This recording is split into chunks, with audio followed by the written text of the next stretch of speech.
30? Yeah, I just talked to him a half an hour ago. Okay, great. But we can read a little bit about Bhaktivinoda in the meantime. As you wish. He should be here any minute. 30? He should be here any minute. Yeah, I just talked. Okay.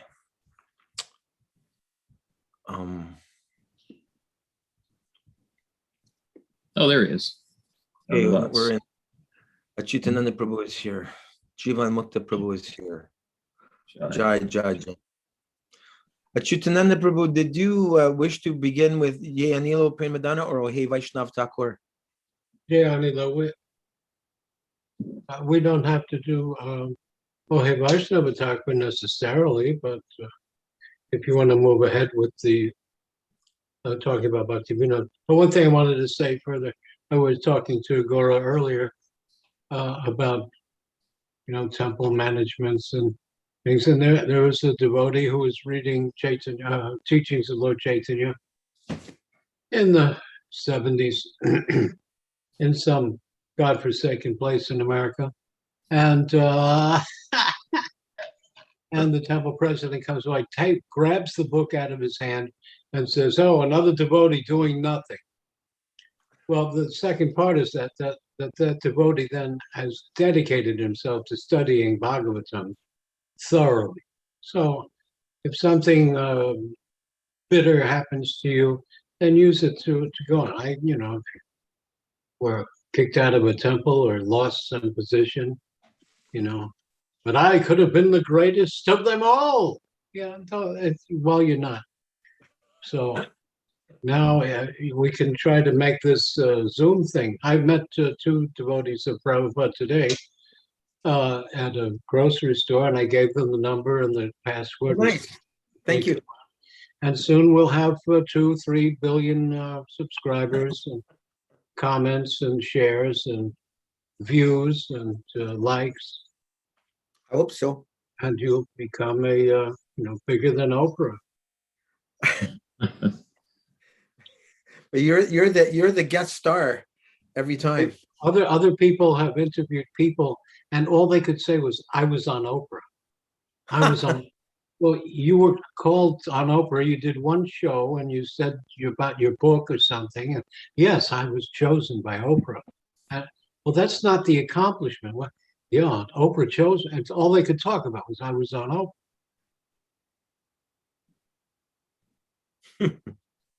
Rama. I hope you'll get on Oprah. I don't. I want to see you on Oprah. Well, she had one guy. It's a good story. She had some speculative guy named Eckhart Tolle. Have you heard of him? She made him. Oh yes. Yes, he's Buddhist kind of guy. There was a devotee here who was going to college, and he said, "Oh, we're reading Eckhart Tolle." Well, who is he? Well, he studied all the religions and has come up with his own conclusion. I said, "Oh, what does he say about Vyabhachari Bhava?" There are 33 Vyabhachari Bhavas. Which one does he like? Oh, he never read them. You said he read all the religions. He had a show on or about the topic of the Vrindavan widows. Very, very negative. It was at the end of it all, you get a very bad perspective of the entire Vedic culture and the Krishna culture. Yeah. Eckhart Tolle was. No, this was Oprah. Oh. Oprah. She had extremely negative segment on India, the culture of India, and then they went to Vrindavan and they interviewed like a 80-year-old feminist who was like just making the entire Vedic culture seem abusive, oppressive, archaic. Mm-hmm. It was a terrible show. Yeah. She missed it. Yeah. She missed the boat. She missed it. She was in Vrindavan. Wow. She was in Vrindavan though, so she didn't have the eyes to see. Yeah. Hare Krishna Nandapatni. Hare Krishna, Hare Krishna. Good to see everybody. Rakabhumi's here all the way from Brazil, Oh, great. but she's very mysterious. She's kind of in the dark. You can just see the little reflection on her Oh, glasses. yeah. Oh, well, she can hear, so that's good. She sent me some link. I didn't have a chance to look at it. Rakabhumi's always got some questions because it seems that Brazil is quite a controversial place to do devotional service. Oh, Lord. You can ask your question later. Is that all right, Rakabhumi, after we read about Bhaktivinoda Thakur? Which question? There are many. Which one? Well, you have many.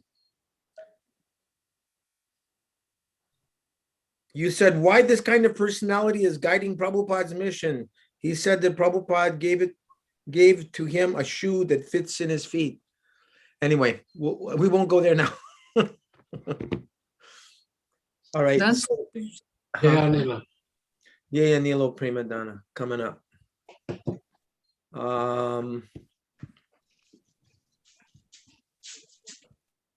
Okay, there it is. And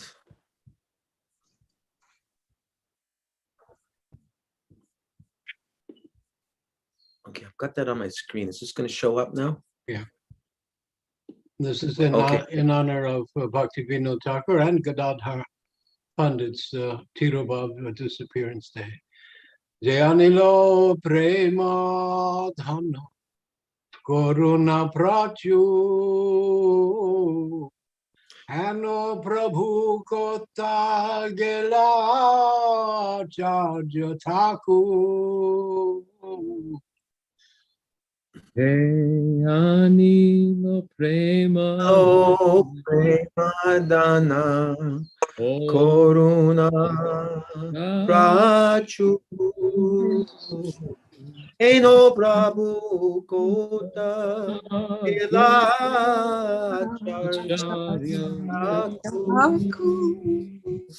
Kaha Moral Swarupa Kaha Sonata Kaha Dasa Raghunata Patita Pava Kaha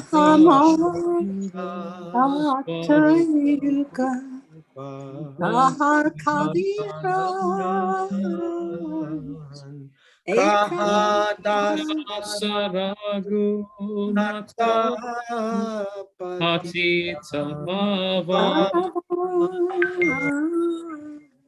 Kaha Mora Bhatta Juga Kaha Kabira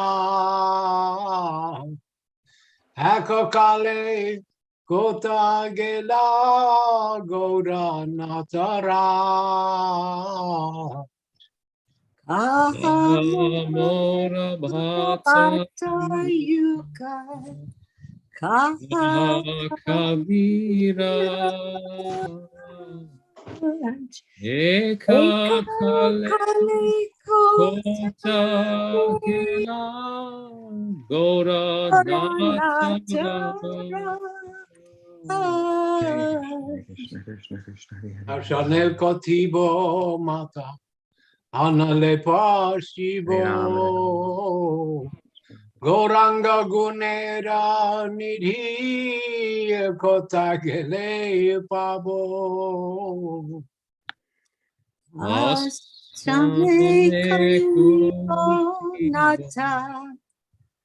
Manale Kashipo Goranga Gunera Kota Gela Sabar Sangira Sange Jekoelo Bila Se Sangana Paya Kande Narotamada Se Saba Sangir Sange Je Koilo Bilas Se sanga na paya kande naro tamadas. Was everyone else crying? No, Jivan Mukta Prabhu made the point that it sounds really bad when you have all these delays. I and- know, well, yeah, but this is not music. This is praying. But we'll read this. Yeah, everybody's out of time because they kick in with a delay on the thing. Yes, it sounds terrible. But this is such a great song. Translation: He who brought the treasure of divine love and who was filled with compassion and mercy. Where is such a personality as Advaita Charjagan? There is some people say that he's talking about Srinivasacharya, but no, Srinivasacharya is also called Acharya Thakur, but he did not bring down the treasure of divine love. It is this Acharya Thakur means Advaita. Mhm. Where is my Swarup Damodar and Rupa Goswami? Where is Sanatan? Where is Raghunath Das, the savior of the fallen? Where are my Raghunath Bhatta and Gopal Bhatta? Where is Krishna Das Kaviraj? Where did Lord Gauranga, the great dancers, suddenly go? I will smash my head against a rock and enter into the fire. Where will I find Lord Gauranga, the reservoir of all wonderful qualities? Being unable to obtain the association of Lord Gauranga, accompanied by all these devotees in whose association he performed his pastimes, Narottam Das simply weeps.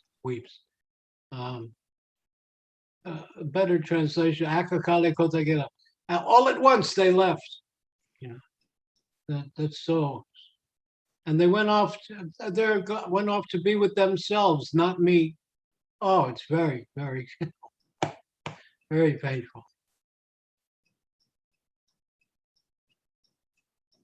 Is there a purport or no? No, there's no purport. Okay. Yeah. But that line always gets me. They went off to continue their pastimes, and I wasn't invited. Which line is that, Prabhu? Last Say Saba Sangire Sange. Or the Akakale Kotagera. Mhm. Move it down. Where's Akakale Kotagera? Is it the third? No, it's the last line. Or where's Akakale? Oh, Does it move down? Yeah. Ikaka. Akakale Kotagera, I'll go to Nazareth. But Oh, I see. Okay. But then say Saba Sangira Sange. They went off back to be with themselves. And I'm not, I was left behind. Hmm. Oh. Too much. Yeah. So let's do Ohe Vaishnava Thakur if we, while people are joining. Oh, it's right there. So Ohe Vaishnava Thakura Doyara Sagara Edase Koruna Kori. Dia Pada Chaya Sodahe Amaya Tomara Chadana Dhari. I'll go ahead. Chai Begadami Chai Dosha Shodhi Chai Guna Deho Dase. Chai Sat Sanga Deho He Amare Bosechi Sangero Ase. Ekaki Amar Nahi Paibol Harinam Sankirtane. Tumi Kripa Kori Sradha Bindu Diyad Deho Krishna Namadhane. Krishna se Tomar Krishna Dite Paro Tomara Shakoti Ache. Amito Kangala Krishna Krishna Boli Dhaitava Pache Pache. Yeah, this has some purport about, because he talks about Chai Vegadami Chai Dosha Shodhi. Translation is, O Venerable Vaishnava, devotee of Krishna, O Ocean of Mercy. We should be remembering, of course, Prabhupada and Bhaktisiddhanta, and today Bhaktivinoda Thakur. O ocean of mercy, be merciful unto your servant. Give me the shade of your lotus feet and purify me. I hold on to your lotus feet. Teach me to control my 6 passions. Rectify my 6 faults. Bestow upon me the 6 qualities, and offer unto me the 6 kinds of holy association. I do not find the strength to carry on alone in the Sankirtan of the holy name of Hari. Please bless me by giving me just 1 drop of faith with which to obtain the great treasure of the holy name of Krishna. Krishna is yours. You have the power to give him to me. I am simply your servant, running behind you, shouting, Krishna, Krishna. These 6 passions are those pertaining to words, the mind, anger, the tongue, stomach, and gentle. Jiva vega, manasa krodha, udarupasta vega. And gentle. The 6 faults are overeating, attachment to material things, inability to follow regular principles, sense gratification, useless idle talk, and impure habits. The 6 positive qualities are enthusiasm in practicing devotional service, firm faith in devotional processes, a strong desire to attain prema bhakti, a favorable service attitude, avoidance of non-devotees, and appreciation of the company of devotees. The 6 methods of association are to go to an assembly of devotees online and to invite devotees to one's home by Zoom, to discuss and hear devotional topics, to take Mahaprasad of devotees, and to offer Mahaprasad to devotees. Jai. And who You wrote want- that? I don't know. His name isn't Bhaktivinoda on it. Thakur. Bhaktivinoda is written. He doesn't put his name on there. It says Bhaktivinoda. So All of beautiful. From his songs, Sharanagati. all of his songs will give a lesson and teaching. So beautiful. On that note, Acyutananda Prabhu, I was thinking about, oh gee, did I save it? I can't see where it is. Save it, save Hmm. it, save me, save me. Because you wrote a beautiful essay at the beginning of the songs of the Vaishnavacharyas, but I did. yes, you did. I never read it. Really? No, I wrote it. I never read it again. You wrote it and never read it. Yeah, like I never watch my own. I don't listen to my own tapes. I heard that sometimes Prabhupada would listen. He would listen to his own Prabhupada, lecture. Prabhupada, that's great. Prabhupada said, I read my own books because I can't believe that I wrote these things. Krishna is writing these things. I'm not writing them. Krishna is writing them.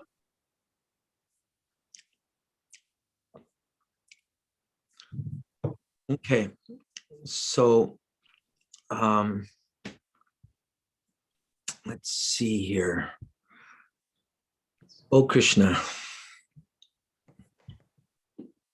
Is it, you looking for a biography of Bhaktivinoda Thakur? I got it already. I got it already. I just have to share it here on screen. Here it is.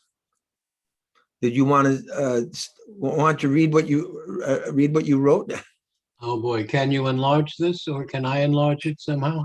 Yeah, I'll go to view and I'll hit Well, zoom in. this is my article. I don't want to read. Where's the other biography of Bhaktivinoda Thakur?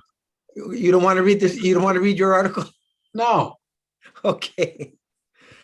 All right. I've got this other one ready to go here. There it is. And I have to make it bigger and bigger and bigger.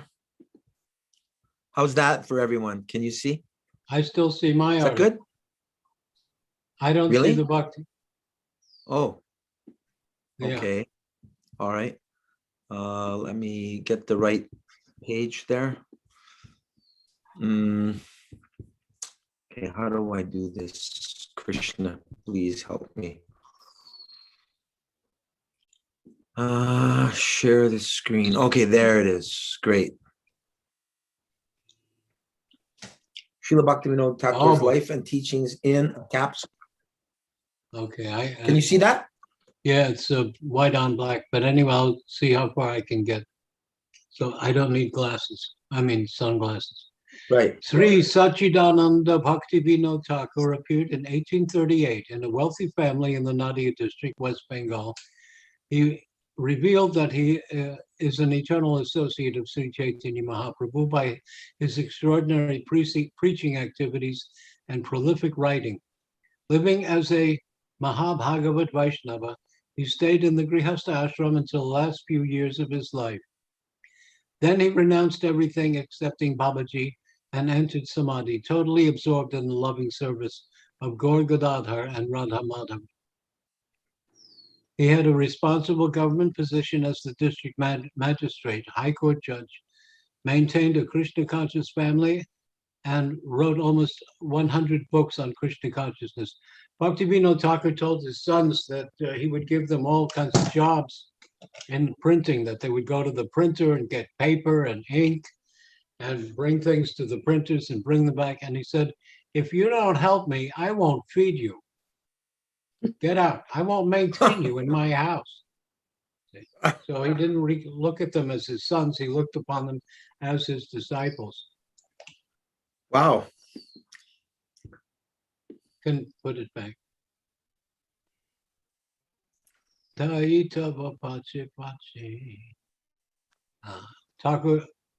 Bhaktivinoda took Vaishnava Diksha from Sri Bipin Bihari Goswami in the line of Sri I don't think you Janabama. didn't read. He had a responsible government. I did. Okay. You did? The High Court maintained. Okay, I stopped there. At the same time, he served as the Supreme Lord in so many ways. That is the beauty of his life.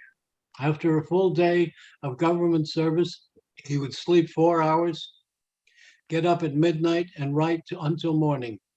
That was his daily program. Srila Prabhupada writes that. Thakur Bhaktivinoda Thakur took Vaishnava Diksha from Sri Bipin Bihari Goswami in the line of Sri Janava Mata. Afterwards, he received spiritual inspiration and direction from Srila Jagannath Das Babaji, holding an exalted government post. Vast erudition and spiritual accomplishments never disturbed Bhaktivinoda Thakur. He remained prideless, always humble, friendly to all. Charity seekers at his home always left happy and satisfied. A well-wisher to everyone, he never kept grudges, even with opponents to his preaching. In fact, he never spoke a word that would hurt another's feelings. Wow. Someone else can read. Jagannath Das Babaji Maharaj, Guru of Bhaktivinoda Thakur. The Thakur was always courageous and acted for everyone's welfare. Keeping personal needs to a minimum, he led the simplest of lives, said one Pandit. In the following entry from Sharanagati, Srila Bhaktivinoda, who had all pure divine qualities, takes the role of a conditioned soul to teach us how to advance in Krishna consciousness. You should always absorb your mind in attentively chanting Krishna's glories. By performing Krishna Kirtan, you'll gain mastery over the mind. Give up all false pride. Always think yourself to be worthless, destitute, lower and more humble than straw in the street. Practice forgiveness like the tree.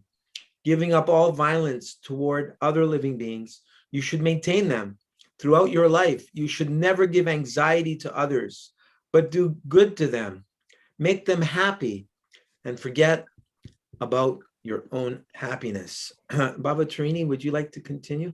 Thus? Sure. Thus, when you become a pious, good soul by possessing all good qualities, you should give up desires for fame and honor and just make your heart humble.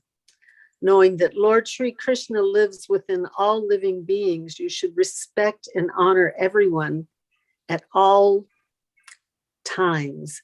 You will attain virtue by being humble, merciful, respecting others, and renouncing desires for fame and honor. In such a state, You should sing the glories of the Supreme Lord weeping. Bhaktivinoda submits his prayer at the lotus feet of the Lord. O Lord, when will you give me such qualities as these?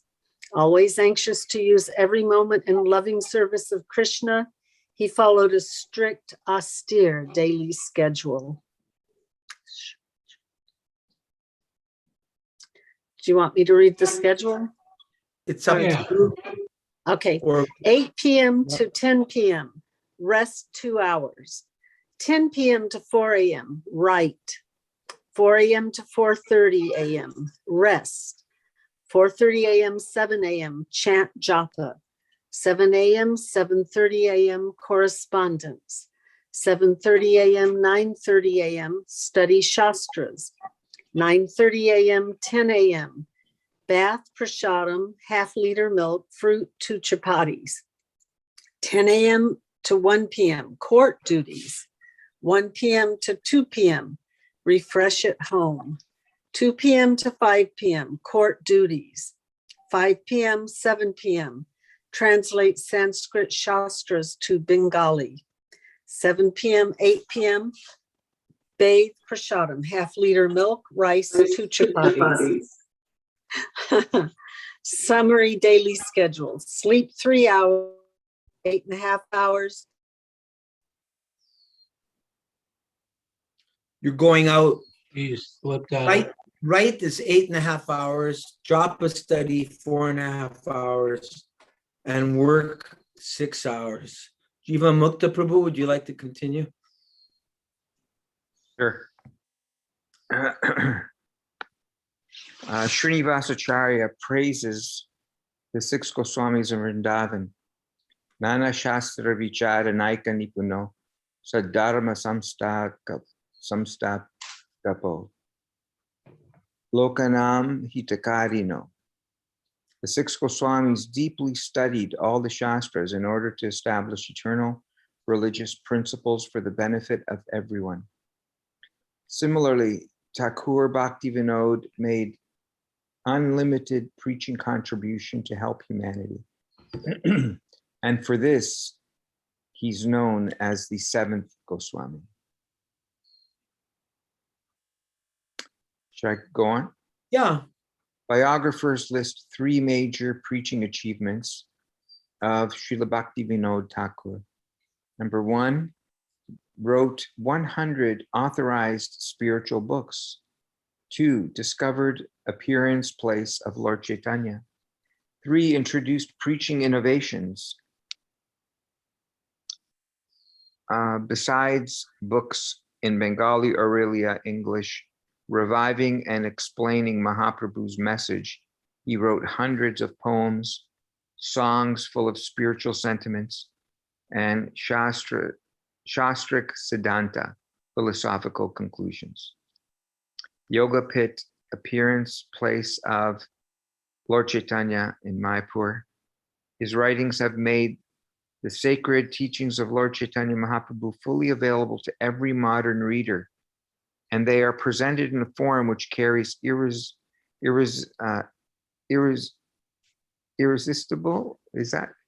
irresistible conviction and devotion, said a late disciple of Thakur Bhaktivinoda. Is Mangalananda Prabhu here with us tonight? Jagadananda said Mangalananda was coming.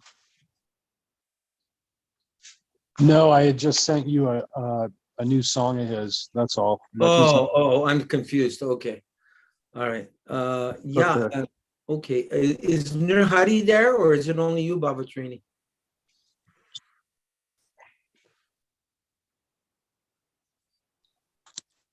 Bavatrini, is Nirhari there or no? I guess she can't hear. I can't hear you. Jagadananda, you want to continue, Prabhu? Shri Krishna- Okay, sorry, he's not with me. My Okay. thing was muted and I got kicked offline a few times. Sorry. Shri Krishna Sanghita, Jagadananda. I'm happy. Where we? Samita? Can't hear you. Bad reception. Yeah, try. I don't know what your let's reception is like. Okay, but we're starting at Sri Krishna Samhita. Yeah, Yeah, Okay, Sri Krishna Samhita. no, it's not working. Kalyana Sorry, Prabhu. Kalpa It's really bad. That's No, okay. it's really bad Oh. quality. Sorry. Nanda I'll, Krishna let me try Chandra, to can you read. continue? Yes, Prabhu. Shri Krishna Samhita, Kalyana Kalpataru, Shri Chaitanya Shikshamrita, Shri Navadvip Dhamma Mahatmyam, Jaiva Dharma, Shri Harinam Chintamani, Bhajana Rahasya, Gita Mala, Gita Vali, Sharanagati, and commentaries on Bhagavad Gita and Chaitanya Charitamrita are some of his works. The following quote comes from Thakur Bhaktivinoda's Gitavali. He who has failed to carefully worship the lotus feet of Sri Radhika, which are the abodes of all auspiciousness, he who has not taken shelter in the transcendental abode of Vrindavan, which is decorated with the lotus flower named Radha, he who in this life has not associated with the devotees of Radhika, who are full of wisdom and love for Radhika, how will such a person ever feel the bliss of bathing in the ocean of Lord Shamasundar's sublime mellows? Please understand this most attentively. Sri Radhika is the teacher of Madhurya Ras, the mellows of conjugal love. Radha Madhava Madhurya Prem is meant to be discussed and meditated upon. He who cherishes the lotus feet of Srimati Radharani obtains the lotus feet of Madhava, which are priceless jewels. Without taking shelter of Radha's lotus feet, one can never meet Krishna. The Vedic scriptures declare that Krishna is the property of the maidservants of Sri Radha. Give up wife, sons, friends, wealth, followers, speculative knowledge, all material actions. Just become absorbed in the sweetness of serving the lotus feet of Srimati Radharani. This is Bhaktivinoda's solemn declaration. Before Nanda Patni, you continue, there's some interference coming from someone's, is it only me that's hearing like bang? I don't hear it. No? Siddhanta's got very refined ears. Yeah, there's an occasional banging going on. Oh. I'll go next. During the last 500 years, the original appearance place of Lord Chaitanya had vanished under the indomitable Ganges River. In 1888, Srila Bhaktivinoda Thakur revealed Sri Chaitanya Mahaprabhu's Janmastan at the Yogapita in Sridham Mayapur. Srila Jagannath Das Babaji Maharaj, a famous Siddha saint and Paramhansa Rasika Vaishnava, confirmed the Thakur's discovery. This most auspicious event delighted the Gaudiya Vaishnavas from Gauramandala to Brajabhumi. He established the worship of Lord Gauranga and Srimati Vishnupriya at the Yogapith. Gaura Narayan and his two wives, Lakshmi Priya and Vishnu Priya.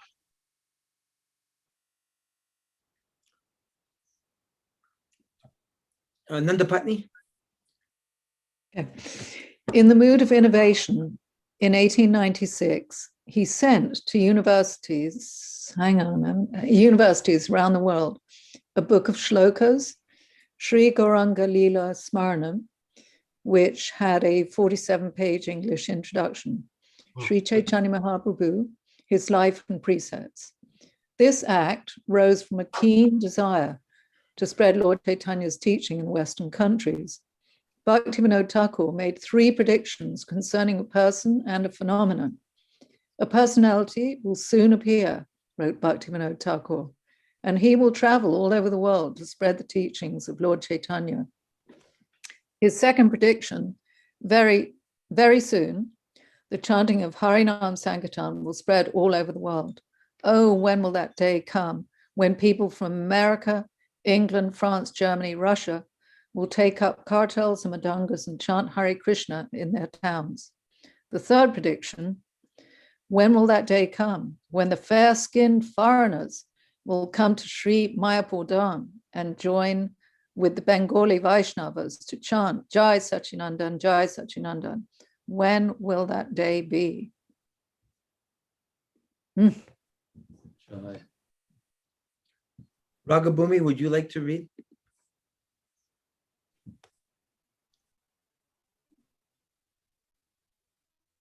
Where should I read? Ragabhumi? Srila Prabhupada said, Srila Prabhupada said, it is spiritually significant that he himself appeared in 1896. The same year, Bhaktivinoda Thakur sent his book overseas. The will of Lord Chaitanya, the desire of Thakur Bhaktivinoda, and the mercy of Srila Saraswati Thakur empowered Srila. You know, I'm with my phone. It's a little hard to read. oh, Can you ask someone to do that, Can it please? be enlarged? Yeah, I have to move the letter far and back. Are they running off the page, you mean? No, it's iPhone. he's reading on the phone. It's too small. Oh, Too get a small, big, yeah. gotta get And a I have bigger. to move to right. Need The to get a will big, of Lord Chaitanya, the desire of Thakur Bhaktivinoda, and the mercy of Srila Saraswati Thakur empowered Srila A.C. Bhaktivedanta Swami Prabhupada to spread Sri Chaitanya's teachings and the chanting of Hare Krishna all over the world. Prabhupada fulfilled the Thakur's 3 predictions. Bhavatrini, you want to complete this? 3 predictions. Devoid of pride. Devoid of pride, full of humility, radiant with pure love for Radha Govinda, Srila Prabhupada gave all credit to the previous acharyas. We should take it, said Srila Prabhupada, that Srila Bhaktivinoda Thakur was the origin of the Krishna consciousness movement in its pure form. I'm having to move to get my letters big enough too, so I'm a little choppy. In 1986, just 100 years after Bhaktivinoda Thakur's 3rd prediction, 3,000 fair-skinned devotees from America, England, France, Germany, Russia, and 50 other countries gathered at the ISKCON Mayapur Chandradoya Mandir in Sridham, Mayapur. They joined 1,000 Bengali Vaishnavas to rock the universe by chanting Jaya Sachinandana, Jaya Sachinandana, Jaya Sachinandana, Gora Hari, Srila Sachidananda Bhaktivinoda Thakur Ki Jai. Devotees, okay, someone else, okay. Well, you finish. Go ahead. Oh, devotees all around the world come to Mayapur to sing Jai Sachinandana Gora Hari. In 1914, on the Trio Bhavtiti disappearance day of Sri Gadadhar Pandit, the incarnation of Sri Radha, Thakur Bhaktivinoda entered the eternal pastimes of Gaur Gadadhar and Radha Madhava. Gaur Gadadhar are the deities of Srila Bhaktivinoda Thakur.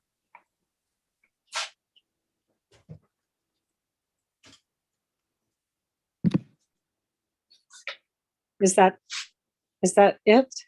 Mm-hmm. Okay.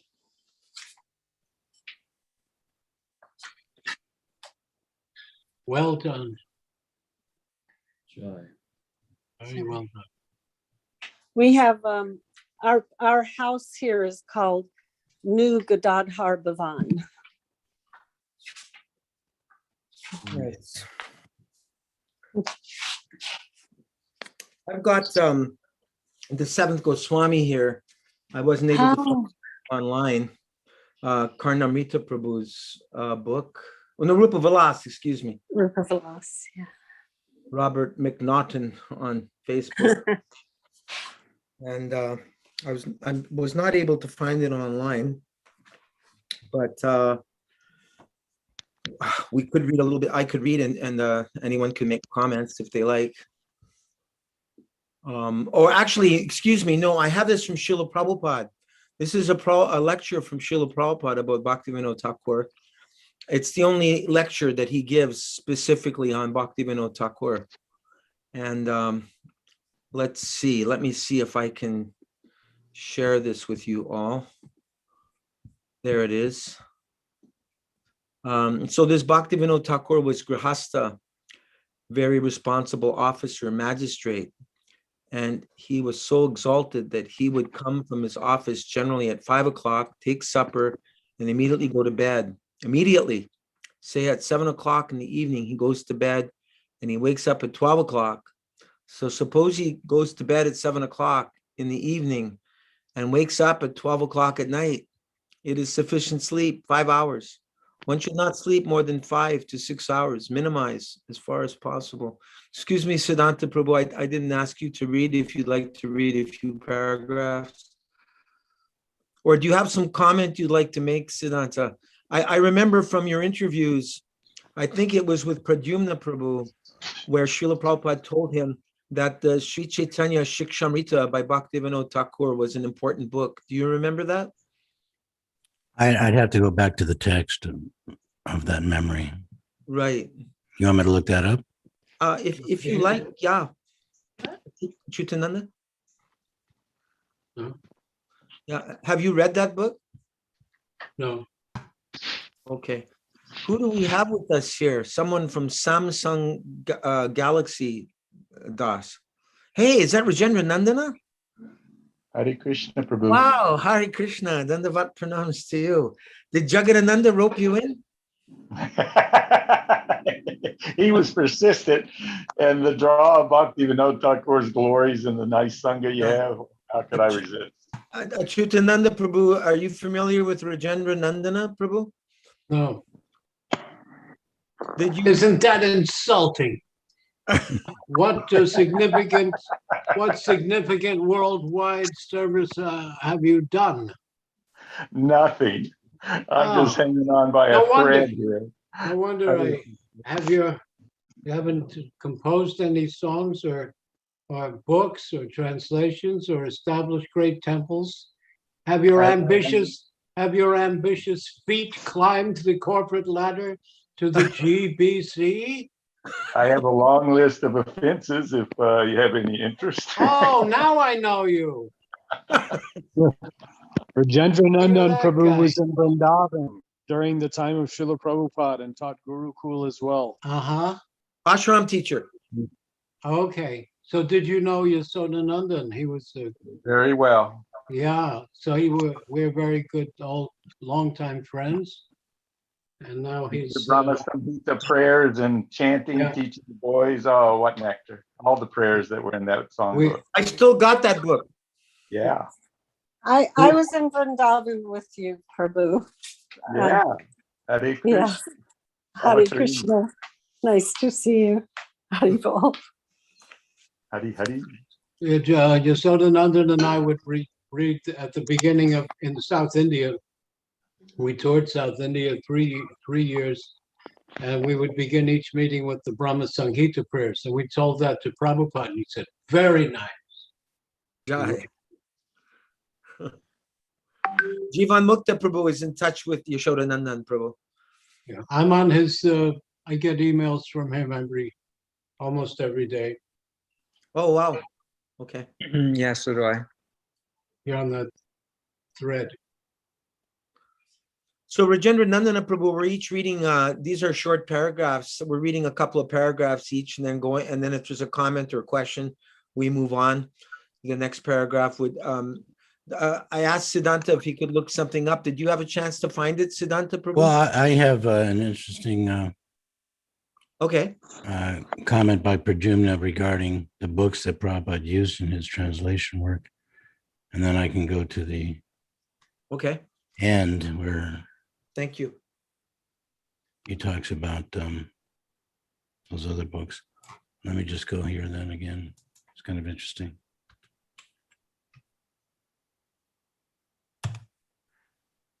This is Prajumna. He says, Prabhupada had a few books in his room. He had 2 editions of Srimad Bhagavatam, complete with 8 commentaries. Originally, there was 1 edition of Srimad Bhagavatam with 8 commentaries that was published in the last century. It's called the Ashtatika Bhagavatam. Ashtatika. Prabhupada liked that edition. Those tikas by Sridhar Swami, Viragavacharya, Jiva Goswami, Vishwanath Chakravarti Thakur, and so forth are considered authoritative. That was the Bhagavatam that Prabhupada used for his translation work. Prabhupada also had 1 other edition of the Bhagavatam with 3 commentaries, as well as the Mahabharata, the Bhakti Rasamrita Sindhu, and an original Gita published by the Gaudiya Math with Vishwanath Chakravarti Thakur's commentary. Prabhupada liked Srila Vishwanath Chakravarti Thakur's commentary on the Gita, and several of them were important in Prabhupada's own devotional process. One commentary was about obeying the order of the spiritual master, and Srila Prabhupada said that when he read that, he realized something about his spiritual master. He said this portion of this commentary was very important for him. But for Bhagavad Gita, he primarily used the commentary of Baladev Vidyabhushan, which is very complete. I don't know if that's relevant to what we were talking about. But, Yes. Sure. okay. What, you had another quote? Go to someone else, I'll find it. Okay. So Rajendra Nandan Prabhu, you haven't taken a turn reading yet. I'm so happy. Here's one little something. I'm sorry. Oh, okay, we're I back. just came to it. Sorry to interrupt. Go ahead. Again, Prajumna. Prabhupada said the Goswamis never thought about being published. That's their attitude. That was a shock to me, but if you look at all the Goswami books, in the beginning, there's a line, for my friend Sanatan Goswami or Rupa Goswami. The Goswamis would write for friends, and afterwards, their works were sent to Bengal to be copied. That was the way books were published in those days. But in the beginning, they were writing for the pleasure of a few friends. Prabhupada said that's the Goswami ideal. They weren't thinking, I'm an author, I've been published. Wow. Wow. Very nice. That's wonderful. I don't know if this is relevant, but actually, Lord Chaitanya hand wrote the Bhagavad Gita, and he gave that copy to Gauri Das Pandit Das. Uh-huh. And it's described it described the handwriting like pearls. Actually, you can see that script in at Gauri Das Pandit Das's house in Bengal. Wow, you saw it? Yes.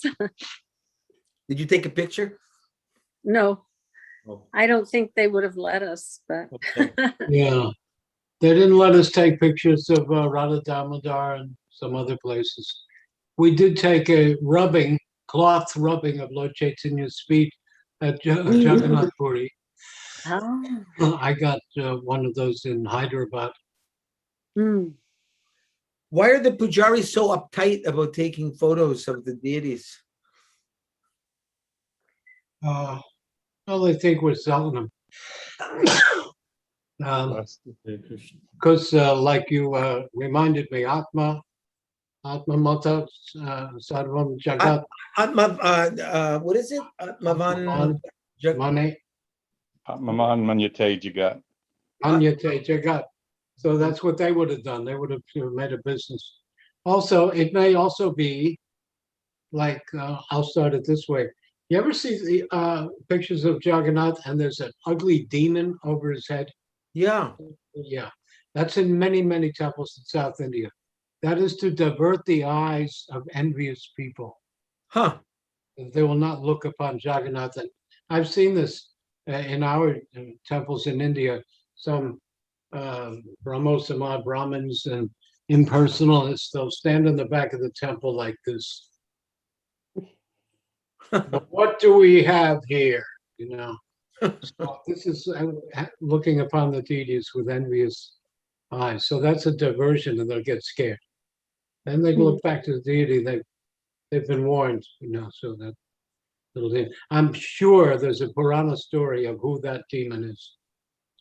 But he's just a head. So I guess I'm thinking that he got his head cut off, but he was blessed by being there to serve as a diversion for any unfaithful, which again, I hope we can somehow collate or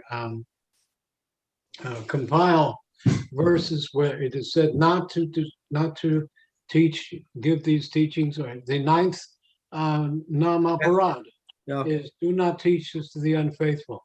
In the 9th chapter of Gita, in the 18th chapter of the Gita, do not give this teaching to the unfaithful. Bhaktisiddhanta wrote the Phalasruti to Jivadharma and says if someone is not a bhakta, they should not read this book. So we have to, be cautious.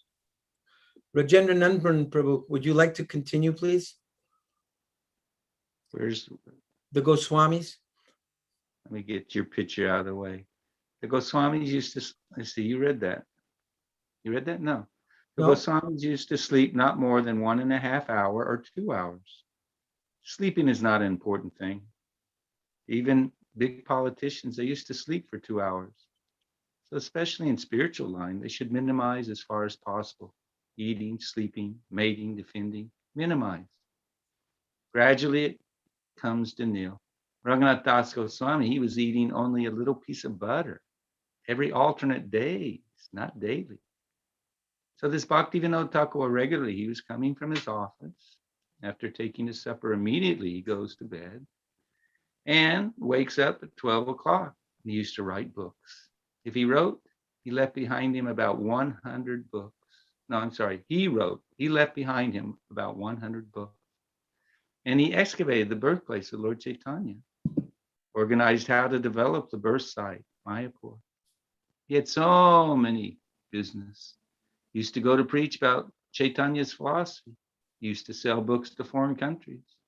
1896, he attempted to sell Life and Precepts of Lord Chaitanya at the McGill University in Montreal. So he was busy, Acharya. So one has to adjust things. Not that because I'm Grihastha householder, I cannot become a preacher. It is the business. Siddhanta Prabhu, did you find something? Well, I found a statement that confirms what Acyutananda said about Prabhupada and reading his own books. Oh, same. Yeah, it's basically exactly what you said, but this is just confirmation. Pradyumna said he reads his books. Whenever he traveled on the plane, his secretary would bring a Bhagavatam. Prabhupada would say, "Where is the book?" He would read the book and think, read, chant, and think. He would read a Gita or a Bhagavatam or the Nectar of Devotion.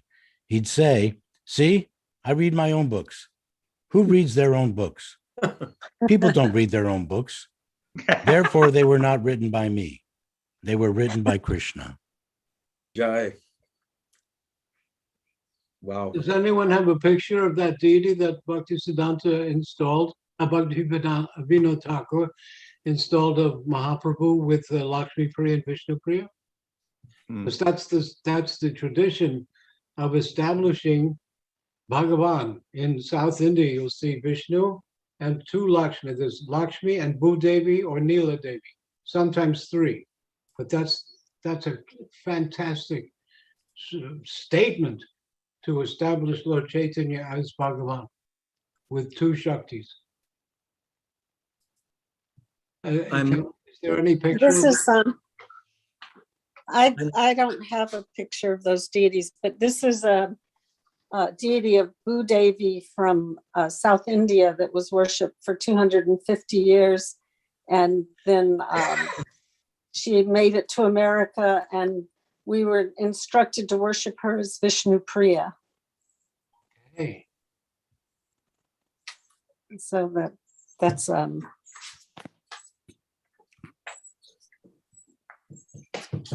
Here, Acyutananda Prabhu, I think you're speaking of these deities. Yeah. Well, Right. You found it. Oh, nice. The Yoga Pit.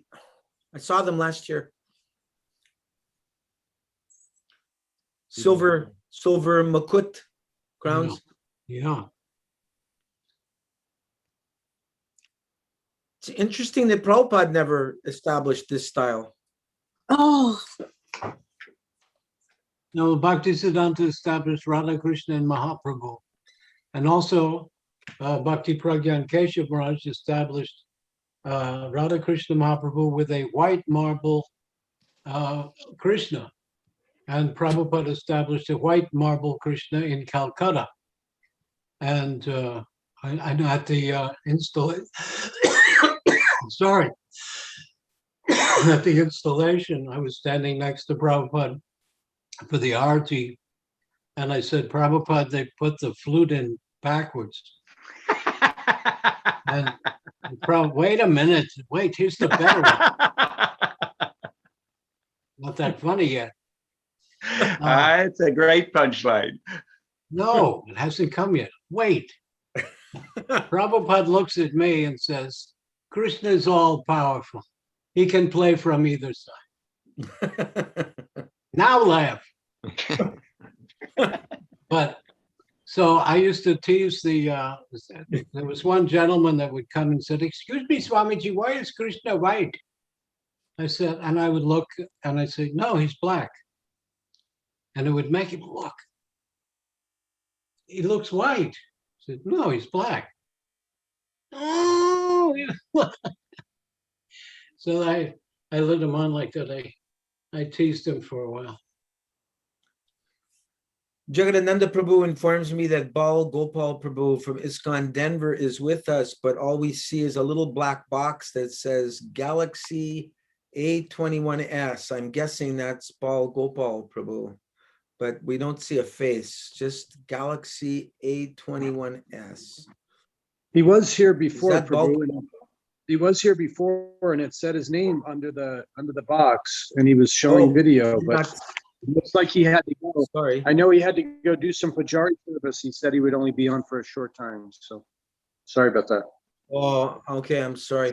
I just was wondering who Bhakti Galaxy was, or Bhaktin Galaxy. Yeah, Galaxy, I don't know. Galaxy DOS or Galaxy DOS. Well, I don't know who isn't that that is. Rajendra Nandan? No, Isn't that Rajendra? no, Oh no, Rajendra there Nandan. you are. I see you. I apologize. Rajendra Nandan is Okay. Samsung Galaxy. Yeah. Got a lot of Galaxy Prabhus here. I've been called worse. Dandavat, Smaraj. Dandavat. Okay, back to basics here. Back to Prabhupada speaking. And Acyutananda Prabhu, did you want to read something? It is the business of the sannyasi or brahmachari. Okay, this is carrying on from before. No, it is the business of everyone. The whole world is suffering for want of knowledge. And that's a great way to start any lecture. The present civilization is animal civilization. They do not know anything beyond eating, sleeping, mating, and defending. That's all. This is animal civilization. What? Animal does not know beyond these four principles of life: eating, sleeping, mating, and defending. That's all. No, human life is meant for something else. What am I? What is God? What is my relation with God? What is this material world? Why am I here? Where I have to go next? So many things one has to learn. Athato Brahma Jigyasa. This is human life. Not that eat, sleep, and have sex life and die someday like cats and dogs. Well, you know, the Maharishis and these yogis, they never talk like this. You know, they're just Om Shanti, Shanti, Shanti. This They is always what, need money. it was this type of preaching that woke us all up. Oh, yeah. It was like a shock. It confirmed everything that unsettled us in our lives. when Prabhupada told the story of liquid beauty, I Mhm. thought this has been told to brahmacharis by their gurus for thousands of years. This is the real yoga teacher. Yeah. Yeah, we're really hungry to hear this type of preaching today. You know, no compromise, not worrying about being politically correct.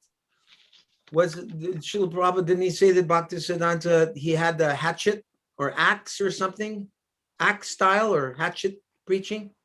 I don't know. I've got a nice quote from Bhaktivinoda Thakur on this subject matter. Please. From the Harmonist, 1231.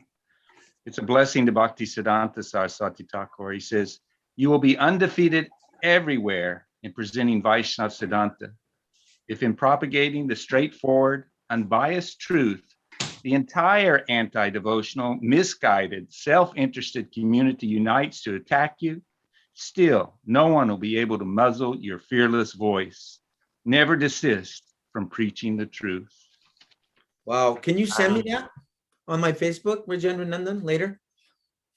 I will do my best. That's a good one. That's a great one for posting. Love Yeah. it. This is where the principle of diplomacy sometimes fails, because sometimes we become so concerned about being diplomatic that we actually cover the truth to such an extent that it totally gets smothered. Watered down. That's the principle of political correctness. And this is what's happening everywhere. Yeah. This is why Prabhupada's books. Yeah. That's why sorry, No, Master. go ahead. This is why Prabhupada's books. There's this whole issue of I've heard it here in Toronto of changing the way Prabhupada said certain things and trying to interpret what was Prabhupada really saying, and instead of looking at something and like Lord Chaitanya, when he was being preached to by Sarvabhauma Bhattacharya, Lord Chaitanya said, the Vedas are very plain. Just take the very simple, plain, context. You don't have to extrapolate some complicated, meaning out of it. The meaning is self-evident. So we should be reading Prabhupada's books that way too, that this is not something that he's not trying to make us jump through hoops to understand what he's saying. Prabhupada is presenting it plainly, simply, directly. But we sometimes don't want to accept those things. Well, certain things are not that easy. If you take the straight meaning on fourth canto, sorry, I just got home. Welcome. From the farm. Welcome. Thank you. We had some cows that have escaped. Anyhow, there's been a little bit of a drought, so I just got home and listened to you. And yes, I'm all for no change whatsoever. But there are things that are like, for example, in fourth canto, the story Puranjana, and where Prabhupada talks about women like rape. It's very clear. I mean, if you take the direct, there's no interpretation. But I just wonder, like, if that word meant something else in his time. That's called Robin and Hitler heroes. But we have to understand that, yeah, they were heroes to some people. And so some explanation has to be given at times. And the other thing that listening to Chaitanya Charitamrita, where Kaviraj Goswami says that to break the pride of great scholars and great intellectuals, Lord Chaitanya spoke the highest truth on Ras through the mouth of Ramananda Roy, who was a Sudra, who was a Grihasta, who was a pounds and shillings man. So to those who are a little bit, and the most important thing, it says that Srimad Bhagavatam is not to be understood intellectually. It's only through bhajan. It's only through devotional service that we can understand it. I just thought They were we're- discussing earlier, but he was driving and listening, and he lost you part of the time. I don't think he heard where you were discussing, Acyutananda was discussing how if you're envious, you shouldn't preach to the envious, and the little demon above Lord Jagannath. So if you're not a devotee, you shouldn't read certain things. Did you hear that? No, he missed that. Okay. We're also having a little stress. One of our cows is dying, got tangled up. And I don't know what Yeah. we were going to say anything. so we're giving prayers to the cow. I have that little demon. Can you put me on? This is from my Jagannath. Oh, Is it close enough? Can you see? No, can't see. It's Hold not it up. high enough. Closer? Hold it in front of your face. It's not high enough. now I could see it, but now I can't see you. Where is he? What are you No, doing? no. There he Oh, is.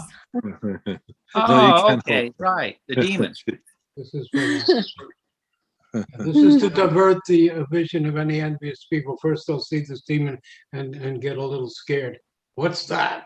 And then look back at it'll be a quick diversion. And if anyone can find out this story, probably the Ramanuja, because South Indian temples also have this, sometimes above the deity's head or below.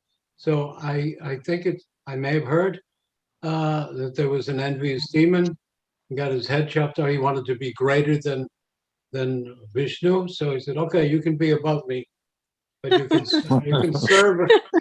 serve as a diversion. But that is one story. It's one story. Would you say that that's the original gargoyle? Yeah. Nirhari Prabhu, we didn't hear you read tonight. Would you like to read something, please? Well, let me get my glasses. Okay, I asked also, Sure. this comes up now, because I asked Prabhupada, and Prabhupada said he asked Bhaktisiddhanta, I said, why are there erotic pictures carved in temples? Hmm. The first row that you see are animals, and that's for children. Then above that, there's some other caste, maybe it'll show Brahmins, Kshatriyas, Vaishyas, Shudras. Then above that, you see all this erotic stuff. That's for more adults to see. You have to look up further on the next level when there are demigods, and then the top of the temple. You have to, so it's saying, I was a child, I gave that up. I'm giving up this, I'm giving up that. Also, that's one of the hardest things to give up. And then look up further. So it's a very scientific thing. What are those temples called? Kalinjaro or something? I forget the No, name. the Konarak. Oh. Konarak has a lot. I think they overdid that one. That was done by a king. There's very strange. There's no deity in there. There's no worship going on.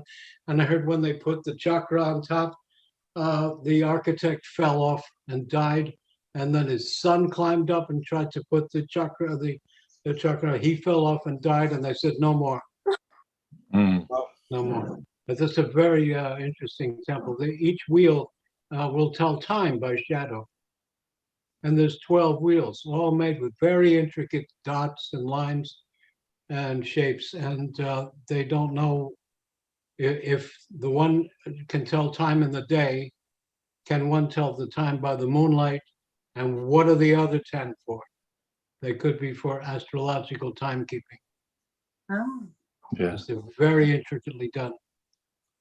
Nirhari, could you continue? Animal does not know. Okay, let me see.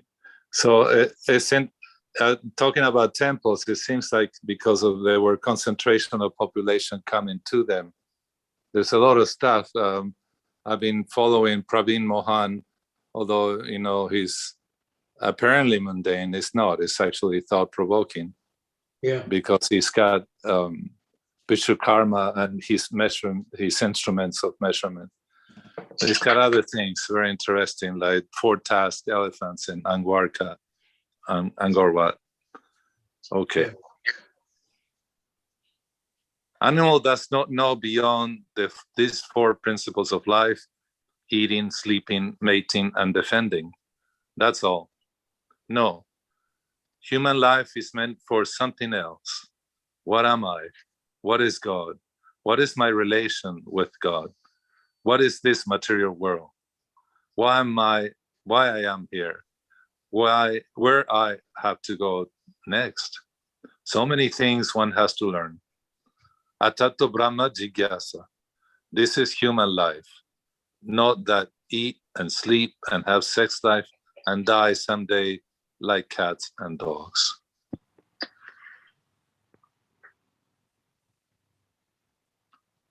I actually read that one. Go on. Okay. Therefore, there is a need of acharyas, teachers, for propagating spiritual knowledge, Krishna consciousness. Bhaktivinoda Thakur was, although he was a grihasta, householder, a government officer, magistrate, but he was acharya. So from his dealings, from his life, we should learn how one become a preacher in any stage. Oh, you're moving it up and I can't see, Prabhu. Here, okay. And any stage of life, it doesn't matter what he is. There was one incident, very interesting, when he was magistrate in Jagannath Puri. The system is, Jagannath Temple is a very big establishment. In the temple, 56 times daily bhoga is offered. And you'll find in the temple always at least 500 to 1,000 people gather. And they come from outside and prasadam is ready. If you go and ask the Jagannath Temple that, in the Jagannath Temple, that we are 100 men come from outside, we want prasad. Yes, immediately, ready. So it is a huge temple. Shall I continue? I was wondering, wanted to check in with the Acyutananda if he has something to say about this. No. I was thinking if it's 56 times a day, that's almost like 2 offerings every hour. Mhm. More. Yeah. And he's up till about 1 a.m. And there's a nice story with Bhakti Vigyan Bharati Maharaj that this man came to their temple, and there is very strict rules and regulations. So there is a particular day, Acyutananda Prabhu, you probably know the name of it, where winter comes in. And so the deity's clothing is changed for the winter clothing. Odana Shashti. Okay. So, but it so happened that it was starting to get cold before. Oh. And so Bhakti Vigyan Bharati's spiritual master, Daitamada Maharaj, and devotees enter out the temple, they dressed the deities with something warm. So this man came and said, oh, how come you're doing this? You know, following strict rules and regulations. Why are you doing this? And he said, you have to understand. He said, there's the difference between spontaneous love and rules and regulations, Vaidhi Bhakti and Raganuga Bhakti. Yeah. In Raganuga Bhakti, you see the Lord as maybe your child, your dependent, that he's hungry. It's like Damayanti and Raghava Pandit. They saw the Lord Chaitanya as a human, so she would prepare all these things for his digestion and like that. So Bharati Maharaj tells this man, you see, I mean, there is this government man, and his duty is to take care of grain, cover it when the rain comes. But by 5 o'clock, his job was done, so he decided to leave, even though it was obvious that it was going to rain and will ruin the grain. But he was following the rules, so nobody could really say anything. Whereas there was this lady, older lady, and all their crop of rice was outside and rain was coming. So she came immediately, went out and covered it, took care of it. So he was pointing out that. And another fun story is about Sarvabhauma Bhattacharya inviting Lord Chaitanya to his home and to eat prasad. It's a long story, but short one. The Lord doesn't want to eat. This is too much food. What are you doing? You know, this is a mountain of rice. I mean, I can't. And Sarvabhauma said, please. I mean, you eat 56 times a day. You when you're in Vrindavan, before you go, you take breakfast in not only at your parents' house, but every single cowherd man. So don't tell me that you can't eat this. Come on. So that's the difference. You know, love is what we want to come up to that point where we don't see the Lord as, you know, the rules and regulations don't. They're not that important. And the Patni would like to read. This is one temple, but there are many thousands of temples in India where prasad is distributed. Now it's minimized by our present government. They think that it's an unnecessary expenditure. They are minimizing, but not unnecessary expenditure. They do not understand. Formerly in India, there was no necessity of hotel. Anyone goes anywhere, even in a village. He goes to the temple. Prasad is ready. There's no need of going to a hotel. You pay or don't pay. If you say that I want little prasad, yes, take it. That's the system still. There is in Natadwar temple in Rajasthan. You pay 2 annas only. 2 annas means 1 cent. You get sumptuous prasad for 2 annas, all very nice prasad still. So prasad distribution in temple is long-standing usage. Actually, I have something to relate there, which was an amazing memory of going on traveling Sankirtan in Rajasthan, and we were in Natadwar. And I think that was one of the things that was so amazing to me, was that at the noon offering in the town, the pujari would come out from the temple with this huge plate, and he would go to all the shops. Everyone got Mahaprasad of this plate. And that was the system. Because I remember we were sort of distributing books in the main sort of area, and we had this big crowd around us, and this, you know, pujari came and he was distributing the prasad. It was wonderful. Yeah. That was 40 years ago, mind you. Just yesterday. Yeah, just a What year was that, Mataji? 1979. Krishna Chaitanya. Rivo. Rajendra Nandana Prabhu, would you like to continue?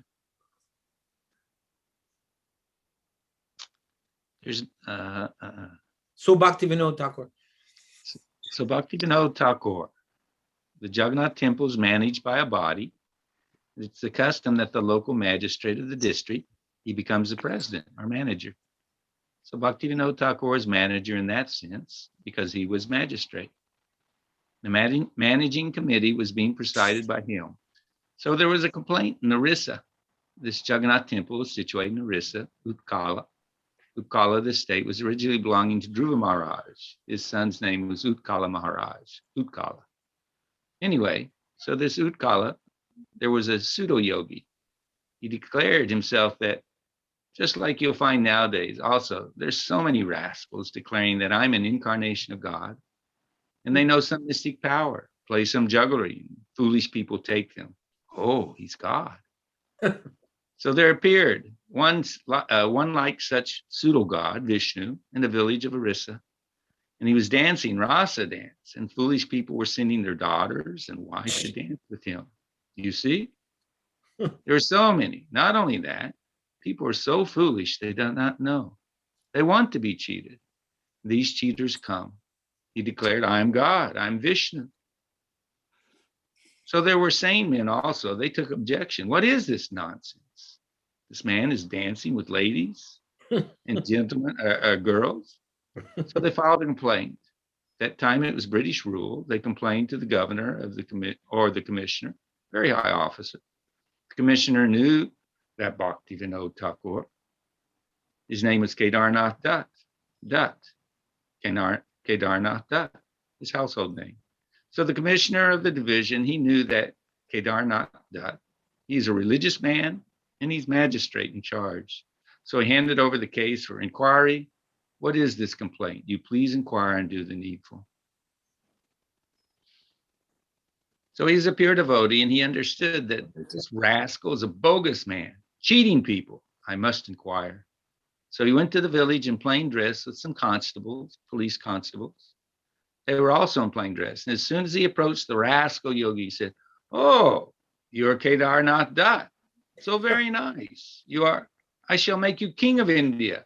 Please don't try to bother me. Because he could know that he's come to inquire about my Rasa Leela. So Bhaktivinoda Thakur, first of all, said, sir, you're such a great yogi. Why are you in the village? Why don't you go to Jagannath Puri? There is temple and Lord Jagannath is there. Better you go there and see the Lord and be happy. Why are you in this village? Oh, Jagannath? Ah, that is made of wood. I am personally the Supreme Lord. That is made of wood. Oh, Bhaktivinoda, he was a devotee. He became fire. Srila Prabhupada laughs. He was insulting Arche, Srila Dhir, Guru Shu, Naramati, Padma Purana, Brahmakanda, 25, 15, 18. According to Shastra, if someone thinks, just like here is deity, if someone thinks, oh, it's made of stone, it is stone to the eyes of the non-devotee, but it is personally Supreme Personality of Godhead to the devotees. It requires the eyes to see. So devotee sees in a different angle of vision. Just like Chaitanya Mahaprabhu, when he entered Jagannath temple, immediately he fainted. Oh, here's my Lord. And the non-devotee is seen, it's wood, a lump of wood. Therefore, to the non-devotee, he remains always as wood. But the devotee, he speaks. This is the difference. Premanjana Chaitya Bhakti Vilochanena, 538 Brahma Samhita. If God is everything, why wood? Through wood and stone, God cannot manifest. If God is everything, according to Mayavad philosophy, that's a fact. God, omnipotent, he can express himself even through wood and stone. That is God's omnipotency. That is called omnipotency. Not that God is unable to express himself through wood and stone. And how he's omnipotent. Omnipotent means his potency can be expressed through anything. Baba Trini? Yes.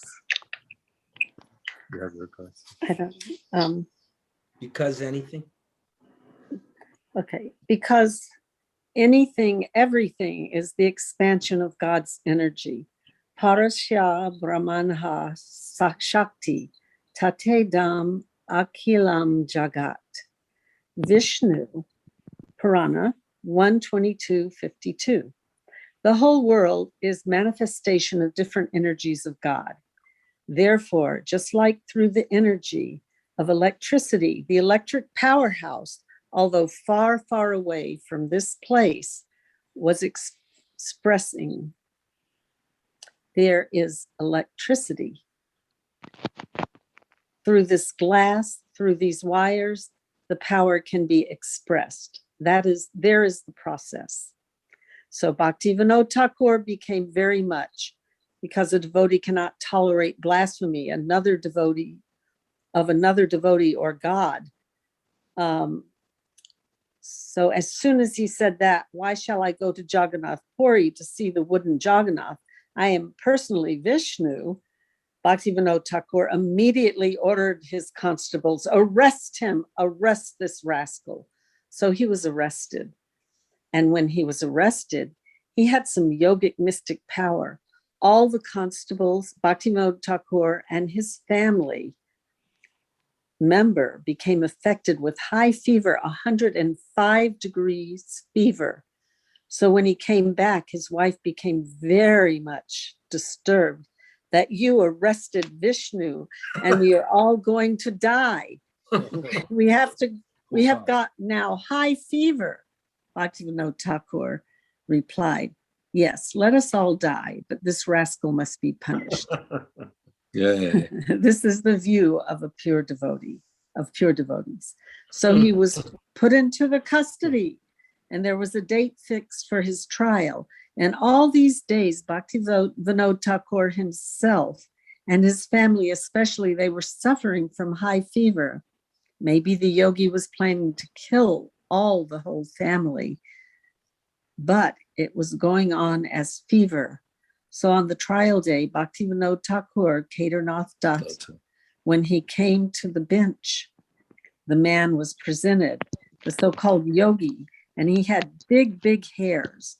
So Bhaktivinoda Thakur ordered, bring one barber and cut his hair. So no barber dared. The barbers thought, oh, he's a Lord Vishnu. If I offend, he's suffering from fever, so I shall also die. So Bhaktivinoda Thakur ordered that, give me the scissor, I'll cut. So he cut his hairs and ordered him to be put into jail for 6 months. And in the jail, that Vishnu incarnation managed to take some poison and he died. So this is one of the incidents. There are many incidences. He was a very strong man. He punished many pandas in the tirthas who exploit visitors. So this is the position of a devotee. In spite of his being a responsible magistrate, a householder, still he was acharya. So we have to follow the acharyas. Wow. Yes. Okay. I have a little story. Okay. In 76, like now, they became very strict about visas. So I was there in Vrindavan, and the pujari of Gornitai, it was coming from a very wealthy Venezuelan family. So anyhow, he said, my parents sent me $1,000. This golden opportunity. Let's go to Puri. And so we did. And when we got to Calcutta, it was the pujari says, you know what? Tomorrow is Nana Yatra. You guys should take the train. And we did. We rode all night. We got to Puri. And as we are just about to get up, when we're getting off the train, we hear, Haribol, Prabhu, Prabhu. And there was this Indian brahmachari says, I read all your spiritual master's books. Please, please, come with me. So he took us to a Puri that amazing. I mean, we've been back to Puri, and now it's the Indian tourist trap. But still, the potency is there. But so, guess where he took us? To Bhaktivinoda Thakur's house, and it was in ruin. It was taken over by squatters. And the first 2 rooms were a dispensary that a brahmachari, very old brahmachari, he was in his 80s, from Gaudiya Math, and he let us stay there. So we slept on the floor. The well was still there. The house was a pretty big size house. And you could see in the back, there was a big garden, long garden, maybe 40 yards long. And the well was pretty big too, about 10 feet in diameter. Now we went back with Srila Narayana Maharaj for Purushottam Mass, and it has become Gaudiya Math temple in honor of, and of course they have diorama, they have high relief pictures of Madhava's disciples. I think it's Madhava's disciple, so maybe perhaps him. It was done maybe 20 years ago. And now the property is become a temple. So you can go visit. Okay, let's see, whose turn is it now? I think it's who, okay, we finished. Jagadananda, is your mic working any better, or are you down in the dungeon? I mean, in the basement there?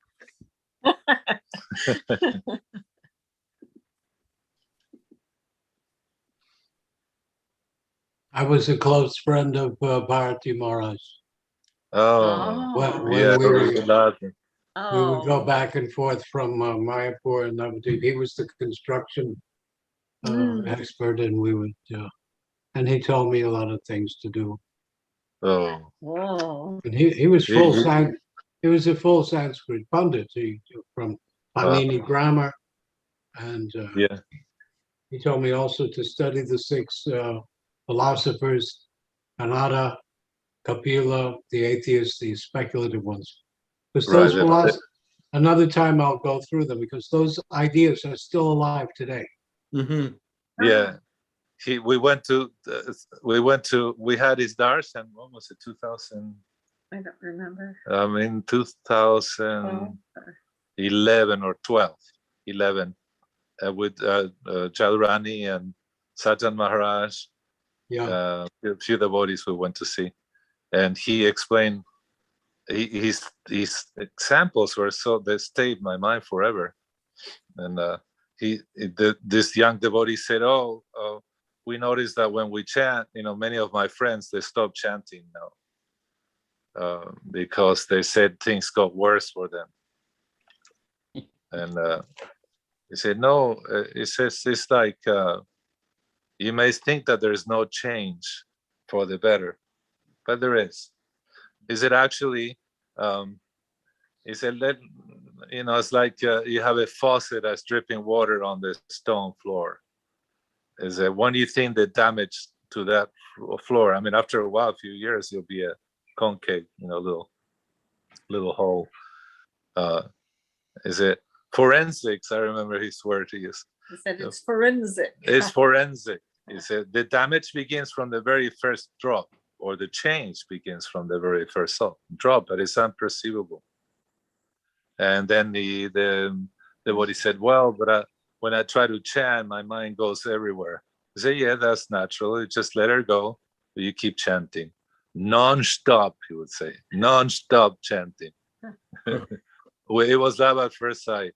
It was so wonderful. He gave us gajra, that hard biscuit that is given to Lord Jagannath, and invited us to Chandigarh. But unfortunately, I had forever will regret that we couldn't go. We had a ticket. I should have not traveled, but yeah, he was very, very special.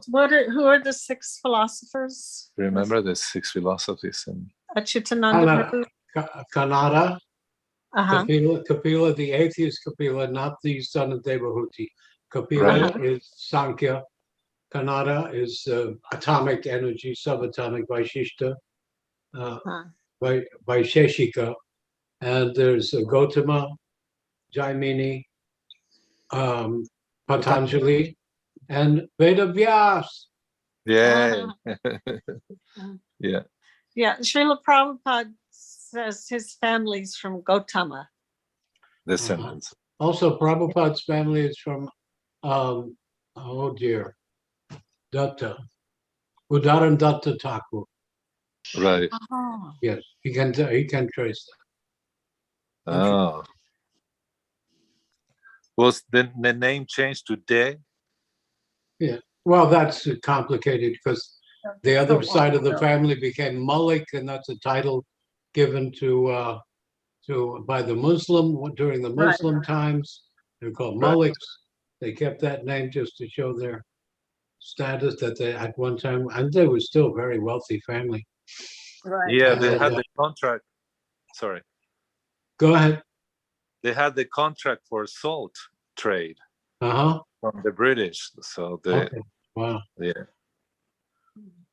But one thing you said today that remind me of a little story. If you guys don't, I'm sorry, Prabhu don't mind.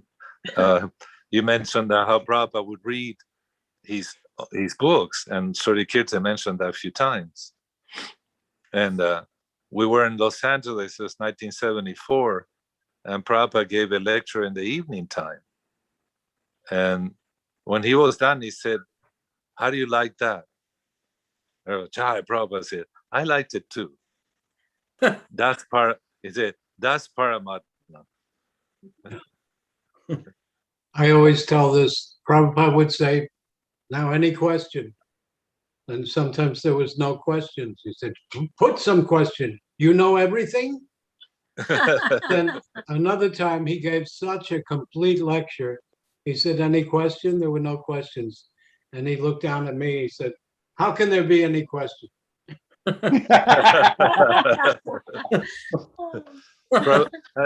Do you remember Acyutananda Prabhu, they show you this? Who was you, Gora, that had the picture? There's several sannyasis, and you talking to Srila Prabhupada. Yes, And I think he's looking at me like I think we were doing Mayavad role play. Oh, Yeah, I used to do that. But Bharati Maharaj, you know, when he was a boy, a bag of cement fell on his chest. He had a heart every couple of months. He'd be in his room for days. Then where's Bharati Maharaj? Has a heart condition. Oh. He lived to 92. Yeah, yeah. Did Bharati Maharaj meet Srila Prabhupada? I don't know. Hmm. I don't know that. No. I know when Srila Narayan Maharaj departed, I heard many of his followers saying, now the pure devotee that's on the planet is Bharati Maharaj, so all should go and take shelter of him now. Well, he was already giving classes. Rajanath, Gurudev's, Srila Narayan Maharaj's secretary, he organized classes, so symposiums every January, February in Puri. And the guest speaker, the main speaker was always Bharati Maharaj. Yeah, I last year I spoke on that by Zoom. you did? Toshan, and who is Toshan, Krishna's wife now? Manjari. Yes, Manjari. So they came to this this institution that I'm sitting in now, and they videotaped me, so I contributed to that conference also. Oh, the Rupa Goswami conference? Rupa Goswami, yes. Yeah. Oh, that was held in our apartment from the start. The English part was held in our apartment in Vrindavan every year until it got too large. Yeah. Wow. Yeah. That was established by Narayan Maharaj, and it's been going on. It has to go on. Yes. Just like Jiva Goswami established the Vishwa Vaishnava Raj Sabha, and every year Srila Maharaj used to be the master of ceremonies, and what they would do is each sannyasi would present the other tattvas, and then someone would defeat it until it came up to Madhva and Dvaita, even Advaita. They would of course smash that. And then another would come with Dvaita, and Vishishta Dvaita, Vishuddha Dvaita, and each one would present how Achintya Veda Veda is superior. And they would meet every year. We only have 15 minutes left. Sorry, excuse me. Okay, I'll read the rest. Okay, great. Where do we begin? What's the first? This is one of the incidences. This is one of the incidents. There are many incidences. He was a very strong man. He punished many pandas in the tirthas and who exploit visitors. So this is the position of the devotee. In spite of becoming a responsible magistrate, a householder, still he was acharya. So we have to follow the acharyas. If we are at all interested in spiritual science, then we must follow the Vedic instruction. Tad vigyanartham sa gurum eva bhagichat gachet. We must approach. You cannot have spiritual knowledge simply by speculating. Impossible. Simply waste of time. Srama eva hi kalpate. You must go to the. In the Bhagavad Gita, therefore, it is recommended acharyam upasanam, acharya upasana, not only worship the Lord, but also the acharya. Chaitanya Mahaprabhu said, Guru Krishna Kripaya Pai Bhakti Lata Beach. Guru, Acharya, and Krishna. One should seek favor of both of them. Not that I am now seeking favor of Krishna. I should go on. What is the use of Guru or Acharya? No, you cannot overlap Acharya and go to Krishna. That is not possible. Krishna will not accept you. Just like if you want to see big man, you should go through his secretary, through his orderly, doorkeeper. Similarly, our process is Acharya Upasana. Go through the Acharya. That is the injunction of the Vedas. Tarko Pratishtata. If you want to enter into the spiritual world, you cannot get through simply by argument, because there's no limit of argument. I place my argument one way, another man who is better arguer, he can place his argument in a different way. So if you simply go on arguing, it is not possible. Tarko pratishtata. It will never help you, argument. Srutayo vividna. If you think I shall read scriptures and I shall understand God, no, that is also not possible. Srutayo vividna. Scriptures are also different because scriptures are made according to time, circumstances, people, just like Bible. Bible, Lord Jesus Christ preached in the desert of Jerusalem. We say different slopes for different folks. Or where is it? People who are not advanced. Therefore, his instruction is, thou shalt not kill. That means they were very much engaged in killing affairs. Otherwise, why is this instruction? And actually, it so happened that they killed Jesus. So that society was not very enlightened society. Someone else can go. Krishna Chandra? Yes, Prabhu, I'm ready. Start with so scripture. Yeah. Okay, one moment. So a scripture for a society which is not very enlightened, and a scripture for a society which is very enlightened must be different, just like a dictionary. For the schoolboy, a pocket dictionary, and for a college student, international big dictionary. Both of them are dictionaries, but the small pocket dictionary is not equal to the big dictionary because it is different, made for different classes of men. So scriptures are made according to different classes of men. There are 3 classes of men: first class, second class, and third class. The third class man cannot understand the philosophy and scriptural injunction of the first class man. That is not possible. Higher mathematics cannot be understood by the small schoolboys who are simply trying to understand 2 + 2 = 4. But 2 + 2 = 4 is equally good to the higher mathematics student. But still, higher mathematics and lower math is different. Therefore, it is said, Shrutayo vibinaha, the scriptures are different. So if you simply try to understand what is God by reading scriptures, you cannot achieve. You must approach a guru. Just like a medical book, it can be available in the market. If you purchase one medical book and study and you become doctor, that is not possible. You must hear the medical book from a medical man in the college, medical college. Then you will be qualified. And if you say, sir, I have read all the medical books, recognize me as a medical practitioner. No, that will be not. So, Shrutayo vibina. Scriptures are different. Arguments, that is also not helpful. One man may argue better than me. Then philosophy. The philosophy, it is said, Nasao munir yasya matam na binam. Sri Chaitanya Charitamrita, Madhya Lila, 17:186. One philosopher is differing from another philosopher. Just now today, Shama Sundar has purchased one book about different philosophers, so that you also cannot ascertain what is truth.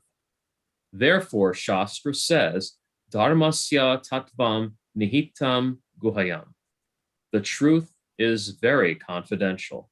So if you want to know that truth, Mahajano yena gataha sa pantaha, Sri Chaitanya Charitamrita, Madhya Lila, 17,186, you should have to follow the great acharyas. Then you will understand. Siddhanta Prabhu? This is important to know that there's a kind of sampradaya that says you just have to read the books. If you read the books, you're initiated. If you read the books, it's the same as Prabhupada. Well, if you read the books, it says this: get a guru to guide you.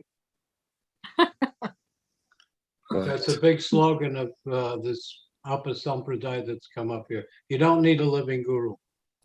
Well, just read the books. Well, if you read the books, it says you need to have a guru to explain things. That was the big split in the Christianity. Oh. That the priests will say, well, you have to have us to interpret the scriptures.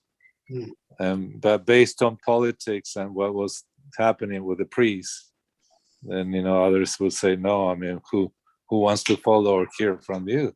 You're hypocritical. Martin Luther has 3 solo, by faith solo, scripture solo, and I don't know the third one, but solo meaning only. Faith, read the books, that's all. Solo, like in Spanish, so it's Latin. It's the solo. same. There was Latin. He was in Latin, it's the same. Yes. Does anyone know the third solo he wrote? Kill the Jews. Okay. Yeah. But you can see the atmosphere of when Jesus was in Israel. The people of Israel accepted him they laid palms for him to come in, accepting him as Messiah. But even his disciples are all fighting. Well, if he's the Messiah, he's going to kick the butt out the Romans out of Israel. He's going to kill them all. Yeah. And but we see, Lord Chaitanya in times like that, God himself is present, and there is Muslims on the government who were pretty oppressive. So, Siddhanta Prabhu, would you like to continue? Well, if I might, I have one last story, then I got to go. As opposed to reading this, I have a classic Shuddha story regarding Prabhupada reading his own books. That's been touched on a couple of times. Is that all right? Yes. Okay, this is Shuddha Kirti, who I interviewed in Canada. Guy. Gora remembers that. I was there. This is Shuddha Kirti's voice. One of the things I enjoyed was watching Prabhupada read his books. The afternoons were always his personal time, and he used that time the way he hoped we would, chanting, performing bhajans with his harmonium or kartals, and reading his books. But to see him read his books was very wonderful. The very thing he was telling us to do, he was doing himself. One day in the afternoon, he rang the bell, so I went in, offered obeisances, and sat up. He had his glasses on, and he was reading Bhagavad Gita. He looked at me because he wanted to tell me something. He said, "This book is so nice that if you just read this book, you can become Krishna conscious.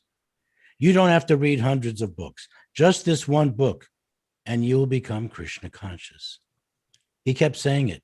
You don't have to read so many books. He knew me very well. Shuddha Kirti laughed. I wasn't reading very many books, and he kept emphasizing, just this book. If you read it, you can be Krishna conscious. It's such a nice book. And then he put his head down. That was the same as saying, you can go now. I'm done with you. He had nothing else to say to me. He just wanted to tell me, I'm enjoying this book. He was in ecstasy reading it. There was no need for pad and paper to jot down whether there was anything wrong that needed to be fixed. 6 months went by, and again it was the afternoon when he rang his bell. I never knew what to expect, so I went in, and he was reading Nectar of Devotion. I offered obeisances, sat up, and he was looking at me and said, "This book is so nice There is so much nectar in this book. If you just read this book, you'll become Krishna conscious. You don't have to read so many books, not hundreds of books, just this book. Everything is in this book.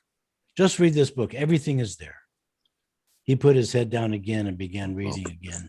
So I offered my obeisances and left the room. I don't know how many months went by when another day came and I heard the bell ringing, indicating Prabhupada wanted me. I entered his room, offered obeisances, and sat up. He had his glasses on and he had the Krishna book in front of him. He said, "This book is a wonderful book. If you read just this one book, you can be Krishna conscious." I was sitting there thinking, I've heard this a few times now. He said, "Everything is here. Just read this one book. It's so nice." Prabhupada was loving the book, but this time he didn't look down. He just kept staring at me and said, "You don't even have to read the whole book. Just one chapter in this book, Krishna book. Just read one of these stories. If you read one of these stories, you can be Krishna conscious." Then he said, "You don't even have to read the whole story, just one page." He ran his finger down the page. "So just read one page from this book and you can be Krishna conscious." I couldn't move because he was staring at me, but I was a little uncomfortable. Prabhupada said, "You don't even have to read the whole page, just one line." Prabhupada was very demonstrative as he ran his finger across one line in the Krishna book and said, "Just read one line from this book and you can be Krishna conscious." He continued looking at me and then he said, "Just one word, just read one word from this book and you can become Krishna conscious because Krishna is in every word." Wow. Then he put his head down and continued reading. I offered obeisances and walked out of the room completely mystified by Prabhupada. And this is Shrudakirti's realization. Just a few years ago, I read a verse, perhaps in the 11th or 12th canto of Srimad Bhagavatam, very much like what Prabhupada kept saying to me. I realized whenever Prabhupada said something, he had a source. He didn't make up things to induce a response from me. His words came from Shastra. Everything he was showing us had a foundation in Shastra. What I realized is the potency of Srila Prabhupada's books. I also realized that he was not just telling us what to do, but he was telling us that he was doing the same activities. He was telling us, read my books, chant your rounds. That's the Acharya. He tells us what he's doing. He once told us, everything I'm doing, I've been doing since childhood. There is one thing I'm not doing there is one thing I'm doing that I wasn't doing as a child, translating these books. That was the only item. Everything else I have been doing, Ratha Yatra festivals, all these things were going on when I was a little boy. That is the importance of distributing Prabhupada's books. It's Krishna. John, wonderful. Thank you for conducting that interview. Hare Krishna. Yeah, thank you, Siddhanta. Yes. Jai Ho. And who's in the next, the latest of your interviews? What's coming out? What's hot off the press or coming out? I just finished today the interview of Bhakti Pavan Janardhan Maharaj, formerly known as Panchadravida Swami. Yes. It's an hour just of him. Jai. And with photos of him and Prabhupada and other disciples. The one I showed Monday with Acyutananda. He was there.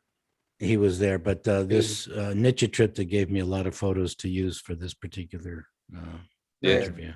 And you got Nanda Patni. She's going to be in the series too, right? That's correct. Jai. Just now coming. We have All her. right. We have her right in front of us. All right. Thank you, Prabhu. A strange story about in Hyderabad. There was a young girl who went mad. There's more details, but she went mad. And Panchadravida said to me, he said, I have this twitching in my left cheek up to my eye, very strong. What is that? I said, it's a bad omen. And later that lady died. Wow. She was a devotee. Remember in Krishna book, was it Kansa had a twitching Yeah, before he got killed. yeah. And Robin also.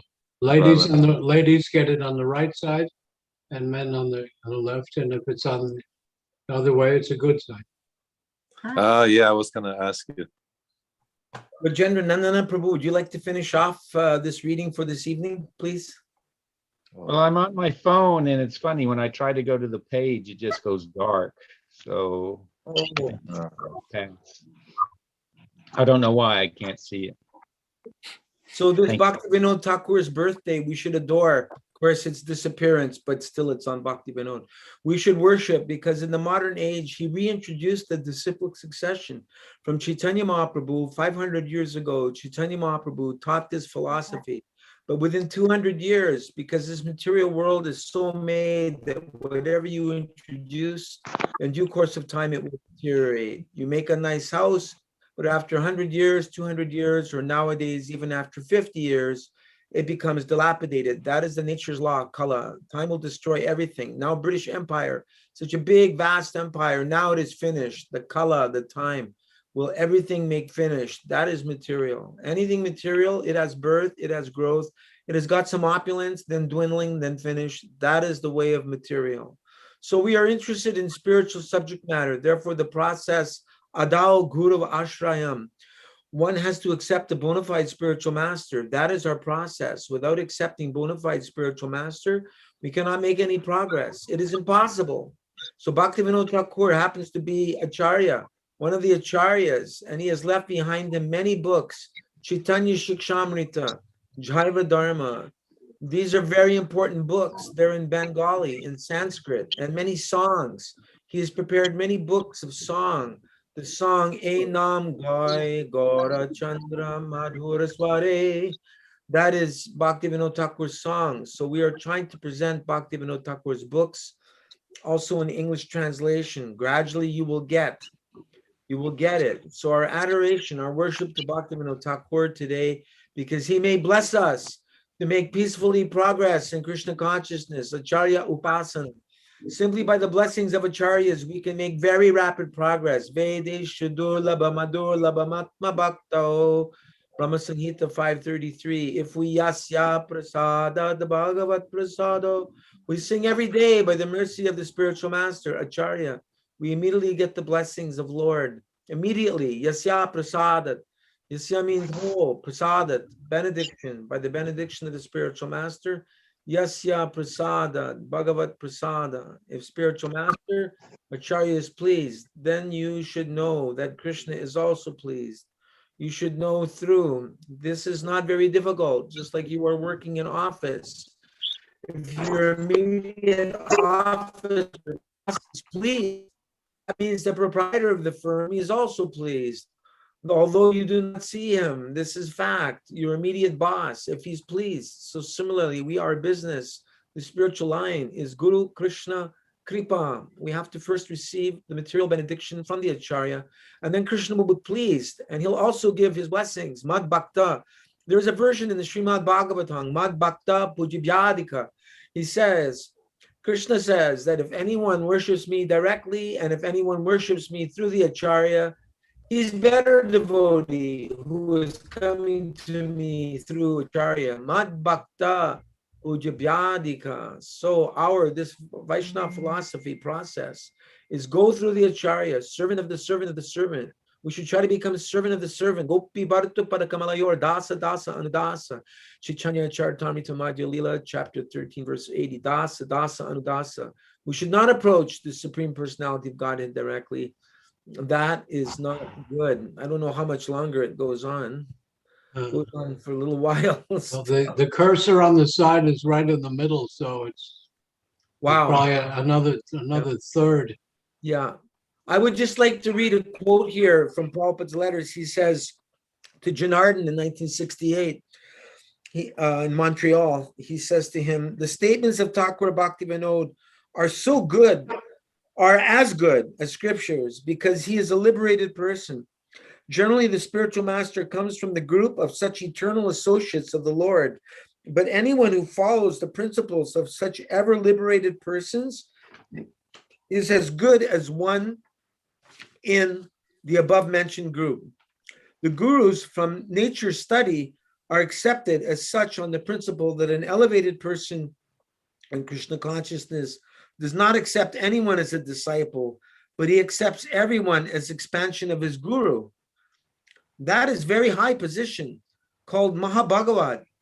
Just like Radharani sometimes thinks a subordinate of hers as her teacher.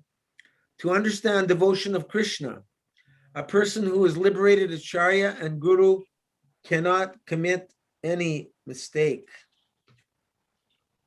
To Rupanuga, he says, I'm so pleased upon you that you are showing the example of an ideal householder.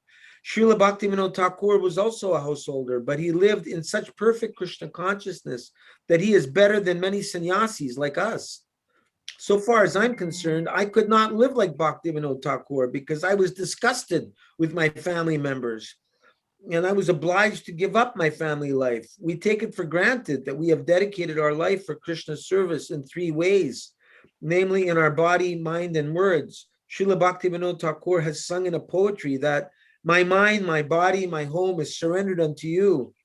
So a grahasta or householder like you are also Tridandi, a renunciant. That was to Rupanuga, 1968.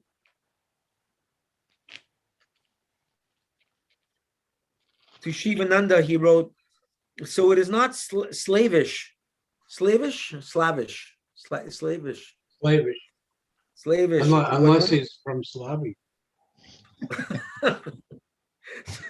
It is not slavish when one agrees to become the slave of Krishna and his representative, because this is the liberated position, liberated from being slave to the senses. Yes, Srila Bhaktivinoda Thakur said, my dear Vaishnav Thakur, spiritual master, let me become your dog, and I shall remain at your door, and I shall guard against any nonsense persons trying to enter. And whatever food you will give me, I shall eat, and I shall remain as your dog. The Hayagriva Prabhupada wrote in 68, thank you very much for your endeavor, and all blessings of Thakur Bhaktivinoda and Bhaktisiddhanta Saraswati will be bestowed upon you because you are trying to push on their lifelong mission. Thakur Bhaktivinoda, in the year of my birth, first attempted to introduce these missionary activities in McGill University, and the same attempt is being renovated by your combined efforts. I am sure that Lord Chaitanya and his eternal associates, Bhaktivinoda Thakur and Bhaktisiddhanta Saraswati, will be pleased to bestow their mercy upon you. Please try to continue this attempt, and I am sure you shall be successful. I express my desire, this is now to B.V. Tirtha Maharaj from 1969. I express my desire that during the ceremony, a special home for the European and American brahmacharis may be established at Mayapur. Srila Bhaktivinoda Thakur and Srila Prabhupada desired that such American and European devotees may live at Mayapur for studies of Sri Chaitanya philosophy. And now the time is ripe when many American, European, and Japanese students working as my disciples are going to go there for this purpose. Referring to a disheartening letter from a godbrother, this is most discouraging and against the will of Srila Bhaktivinoda and Prabhupada Bhaktisiddhanta Saraswati Thakur. I therefore request you to give me a plot of land within the precincts of Sri Chaitanya Math to construct a suitable building for my European and American students who may go in numbers to visit the site of the birthplace of Lord Chaitanya Mahaprabhu. To Dayananda in 69, Thakur Bhaktivinoda was not official spiritual master of Gorkashore Das Babaji Maharaj. Gorkashore Das Babaji Maharaj was already renounced order, Paramahamsa. But Thakur Bhaktivinoda, while he was even playing the part of a householder, was treated by Gorkashore Das Babaji Maharaj as preceptor on account of his highly elevated spiritual understanding. And thus he was always treating him as his spiritual master. The spiritual master is divided into two parts, namely Shiksha Guru and Diksha Guru. So officially, Bhaktivinoda Thakur was like Shiksha Guru of Gorkashore Das Babaji Maharaj. Now, you know the picture we have of Gorkashore Das Babaji with a dhoti? Yeah. He never wore that much. But one time, because the dress of a Babaji was the other Babajis over at Navadvip side was so corrupt that Gaurkishore Das Babaji went to Shantipur, where they make the finest dhotis, and he had a chadar and a dhoti and a cane, and he put on the dots chandan of a bridegroom on his forehead and over his face like a bridegroom. And he came back to Mayapur or somewhere where Bhaktivinoda Thakur was speaking, and he sat in the back of the room, and Bhaktivinoda Thakur looked around and he sees there's this gentleman dressed up like a bridegroom with chandan dots and fine. He said, Babaji, is that you? He says, yes, because he did not want to be known and put in the same. So that's kind of an implication that Bhaktisiddhanta would also not wear the white short Uttarvesh or Bahirvesh kopin of the Babajis, because they had become that was now a sign of corruption. Wow. He didn't want to be lumped in with them. And Prabhupada wrote to Brahmananda in 1969, and he said, Acyutananda should be encouraged to do this translating work. He is translating poems of Bhaktivinoda Thakur, and that is very nice. Oh, good night.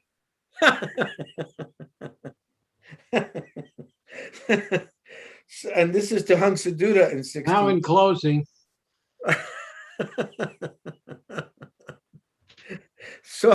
So far as the quotation from Srila Bhaktivinoda Thakur you have cited, that is quite all right. In this age, chanting of this Hare Krishna mantra is the prime business of the devotee, and preaching of the Hare Krishna mantra by outdoor sankirtan and propagation of literature is our more important business, side by side. Deity worship is recommended, but when there is question of accepting one of them, we shall prefer to accept chanting of Hare Krishna mantra first. To Brahmananda in 69, regarding New Vrindavan, immediately there is no program for investing in New Vrindavan until Hayagriva transfers the property in the society's name. But there is another program. Bhaktivinoda Thakur desired that American disciples would come to Mayapur to take advantage of the birthplace of Lord Chaitanya Mahaprabhu. And to Krishna Devi in 69, Prabhupada wrote, so far as initiating disciples is concerned, anyone who is qualified can do this. For example, Srila Bhaktivinoda Thakur was householder, and Srila Bhaktisiddhanta Saraswati was staunch brahmachari, yet they both were qualified for initiating disciples. Remember, there's a video of Vishnu Jam Maharaj in Los Angeles asking Prabhupada, Srila Prabhupada, I asked, why is it Bhaktivinoda Thakur says that he's leaving this world and his mission is not complete or completed? Prabhupada said, oh, that's his great mercy. He's pure devotee, he can do that in no time. No problem, he's a pure devotee. But he has great mercy, leaves us some crumbs. And it was in Mayapur that Prabhupada stressed to us. We were there like 4 or 5 of us. And in his room, he said, you must come to Mayapur. You must come to these places of pilgrimage, I mean, Vrindavan and Mayapur, because whatever devotional service you perform here is 1,000 times more powerful than whatever you can do in the West. Yeah. Similarly, Bhakti Bila, I heard from a disciple of Bhakti Bilas Tirtha that his guru, Bhakti Bibi Tirtha, said, if Lord Chaitanya wanted to spread Harinam over the world, why didn't he go himself? And I told that to Prabhupada, and Prabhupada said, because he saved that glory for me. Jai Acyutananda Prabhu. Yesterday, like thunder. Yeah. Jai Ho. Yesterday I was watching Prabhupada, and he talks about that everything is in Harinam Sankirtan. It's like me, I said, I start I started that with, what do you call that little drum? And he said, my first dancers were Brahmananda and Acyutananda. And so I thought, well, I'm going to ask Acyutananda, Prabhu, did you get your name after that you danced or before? After, because in the picture I have hair. Yes, yes. So that was before initiation. Right, right. So I got the name. No, that would be after. In 1972, in a letter to Yadubar, Srila Prabhupada says, I have just now got a letter from Acyutananda Maharaj from Mayapur, and his plan is to photograph all of the original manuscripts of Bhaktivinoda Thakur, which are held by his son, Lalit Prasad Thakur, in Birnagar. This is very, very important work. So I think you are just the right man for going there with Acyutananda to make photos of each and every page of the old manuscripts, as they are in very bad condition. That was to Yadubar. Yeah, I found out about Lalita Prasad. We can talk. I'll say it the right way, carefully. I was with one of Prabhupada's godbrothers. He said, "Oh, Lalita Prasad is here." I said, "He's here?" Yes, Bhaktivinoda Thakur's son. I said, "We have to go. We're going now." And we got on the train, went to Birnagar. And I saw the books of Bhakti. It was very, I don't know how it's done, but they were bound. And you open them up and it's handwriting. And you go to the last page and it goes right to the end of the page. So I don't know how they cut the paper or how he did it, but that whole book would be handwritten. It's really Hari Sori Prabhu who scanned these and they're put on, what form would that be? They should be Like put on every kind of digital. form you can get.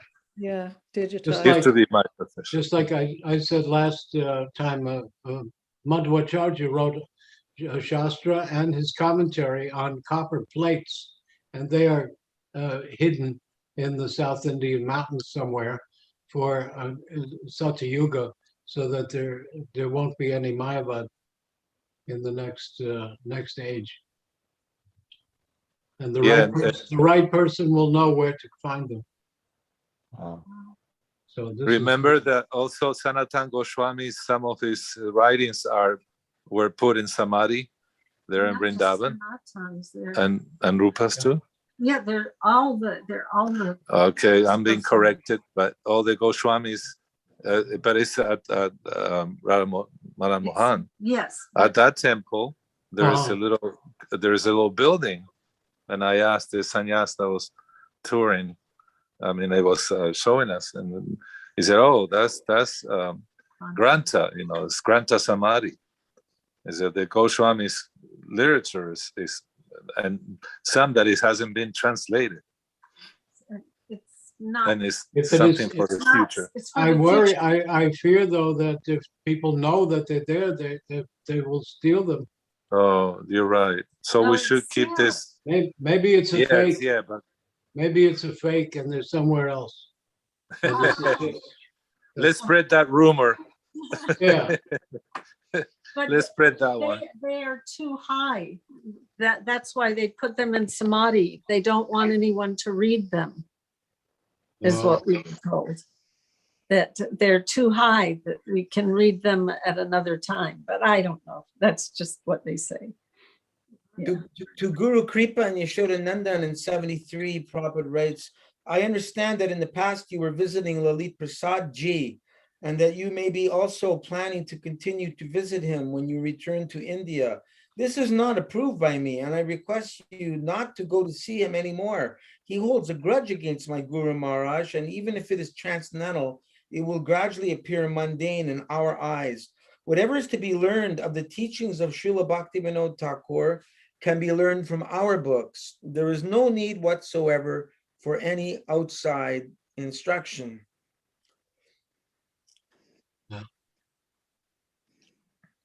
Bhaktivinoda Thakur also had his son Bhaktisiddhanta Saraswati take Gaur-Kishore Das Babaji as his guru, so it would not look like the caste Goswami.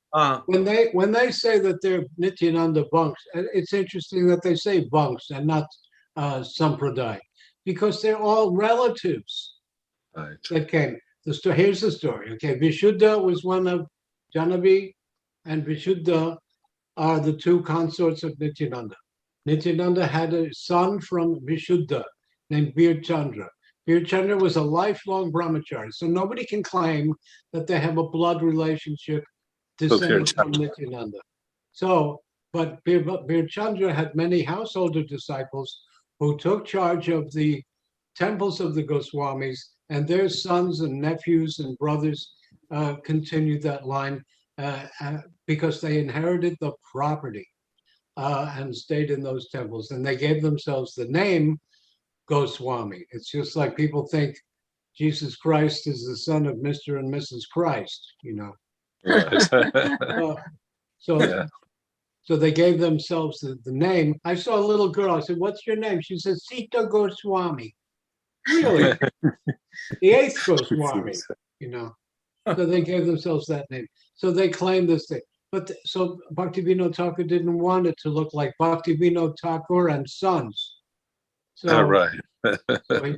And there's an internal reason also that Bhaktivinoda Thakur's Manjari Bhava was from one kunja, and Gorkishore Das Babaji's Manjari Bhava was from another kunj. And so Bhaktisiddhanta takes Bhava from that. It's very, very nice. He's Kamala Manjari. Right.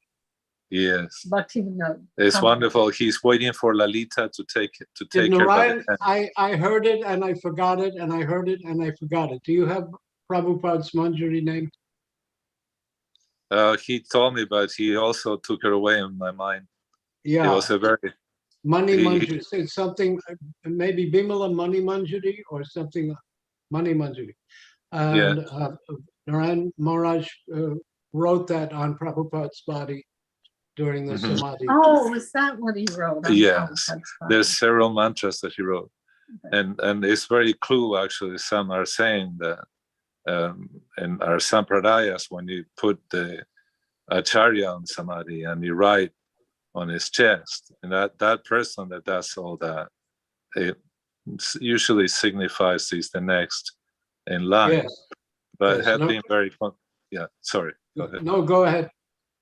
And so, but I see him while Sri Narayan Maharaj was being put in samadhi. We were with him all the way till the end in Puri, and then he was brought. His body was brought. I helped him bring down the body from his room down to the car, and 18 hours, drive to Mayapur to Navadvip, and then he was interned in samadhi. And so it was kind of everybody knew about this, so everybody wanted to write on his chest, and Sam got to it, and now they're apasidantes, this particular sannyasis way out there. Anyhow, and so, but yeah, that's one thing I heard that's what Prabhupada wanted him to put in the samadhi. And he did perform everything, but Trini was there. Yeah. And so Very she, good. I and everybody else were told not to come to Prabhupada's Samadhi. oh, We stayed in Bombay, and I should have come. But yeah, actually, we got it home. Yeah. If I had gone, if I had gone, I would have seen something and said something. Yes. Oh yeah. Yeah. Srila Prabhupada asked Rupanuga to call us. He called Hanuman. We were in Montreal. Yeah. And Srila Prabhupada told him to say, please come and tell everybody to come. He wanted everybody to. So I ran to the temple priest. I said, I'm good in Sankirtan, but right now I don't have any money. I can collect that, no problem. Please give us the money. No, Rameshwar is saying that you can't. We shouldn't stop our book distribution and da-da-da-da. Next thing I know, next day, couple of days, he took off. He himself went. He took the money and went to so we're like very bummed. But yeah, that was the wish of Srila Prabhupada, that everyone, all the devotees, no matter what. I don't know where they got this idea that Srila Prabhupada didn't want his disciples to come. I'll tell he you was privately. expressing- I'll Oh, tell okay. you. I'll tell you privately. But Okay. every Acharya, when they know they're going to leave this world, they call. They said, "No, next year or next month, I want all my disciples to come to get my final blessings." There was a great.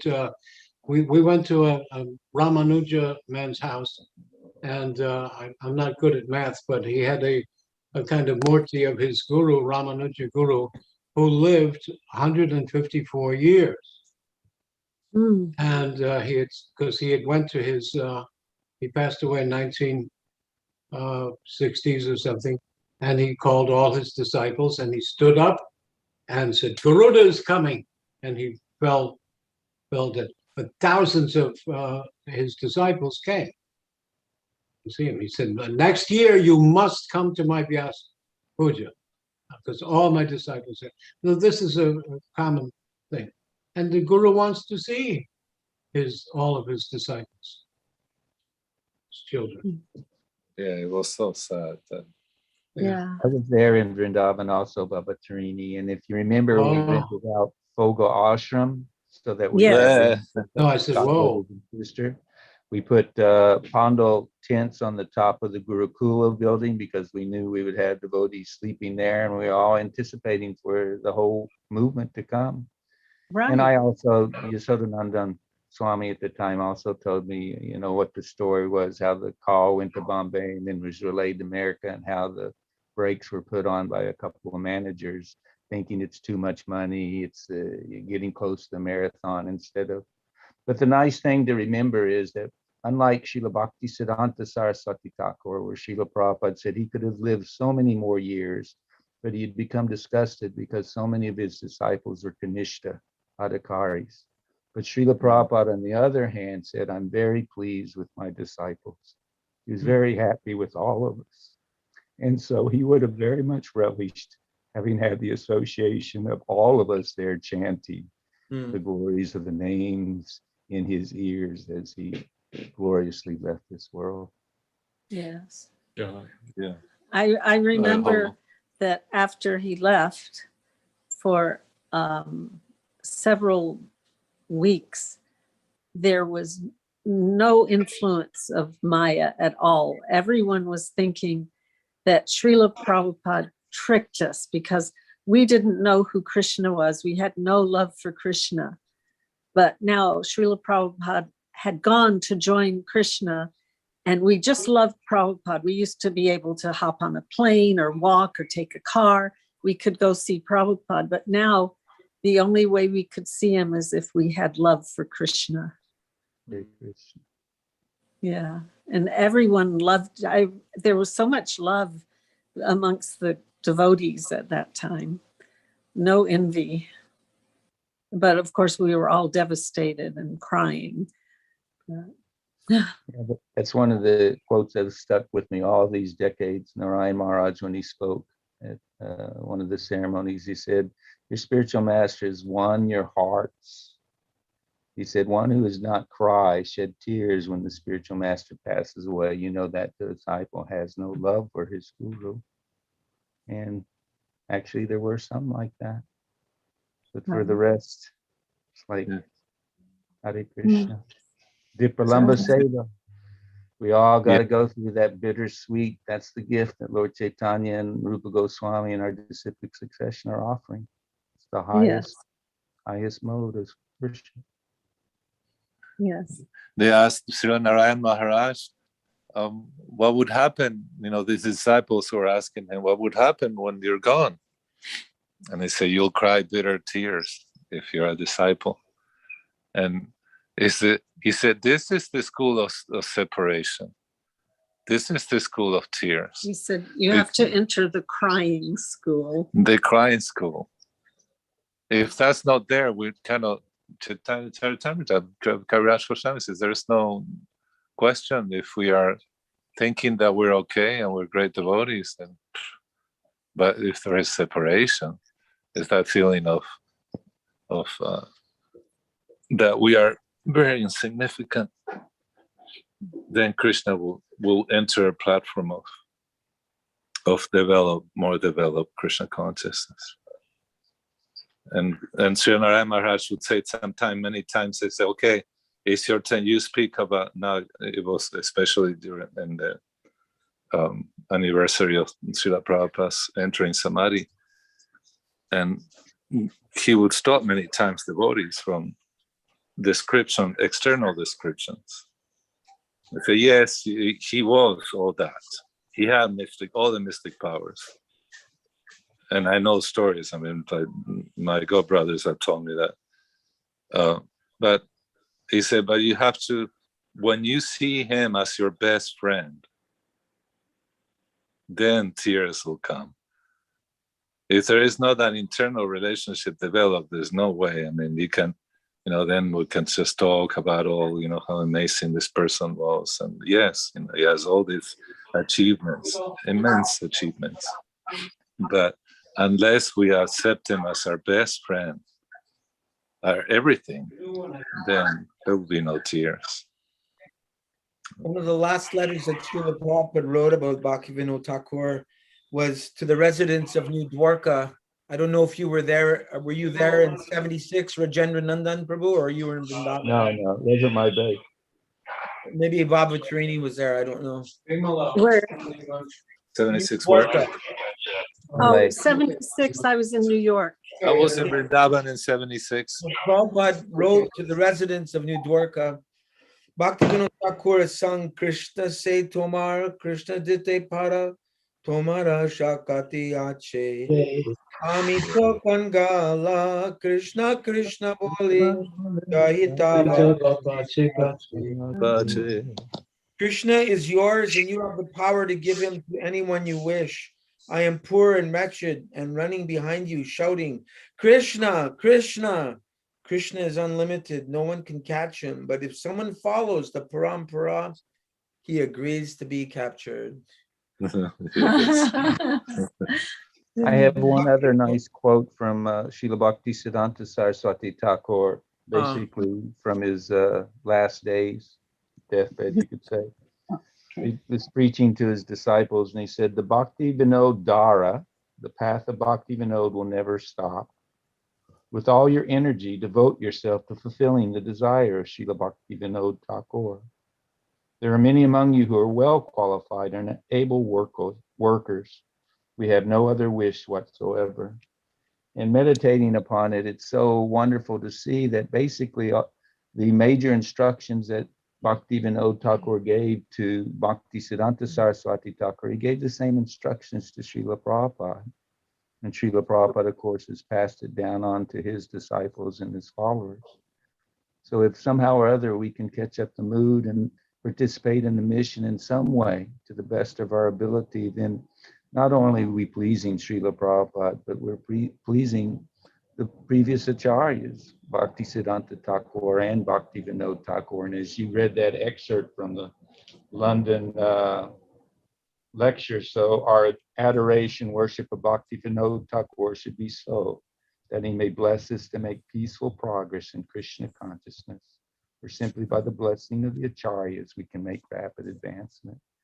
So they're all there, right for the taking. We just have the desire and the willpower, determination to follow. Thank you, everyone, for blessing me with your association. I thought by starting at 7:30, we'd finish by 9:30, but I had a feeling we'd end up going till 10 o'clock here anyway. It worked out great.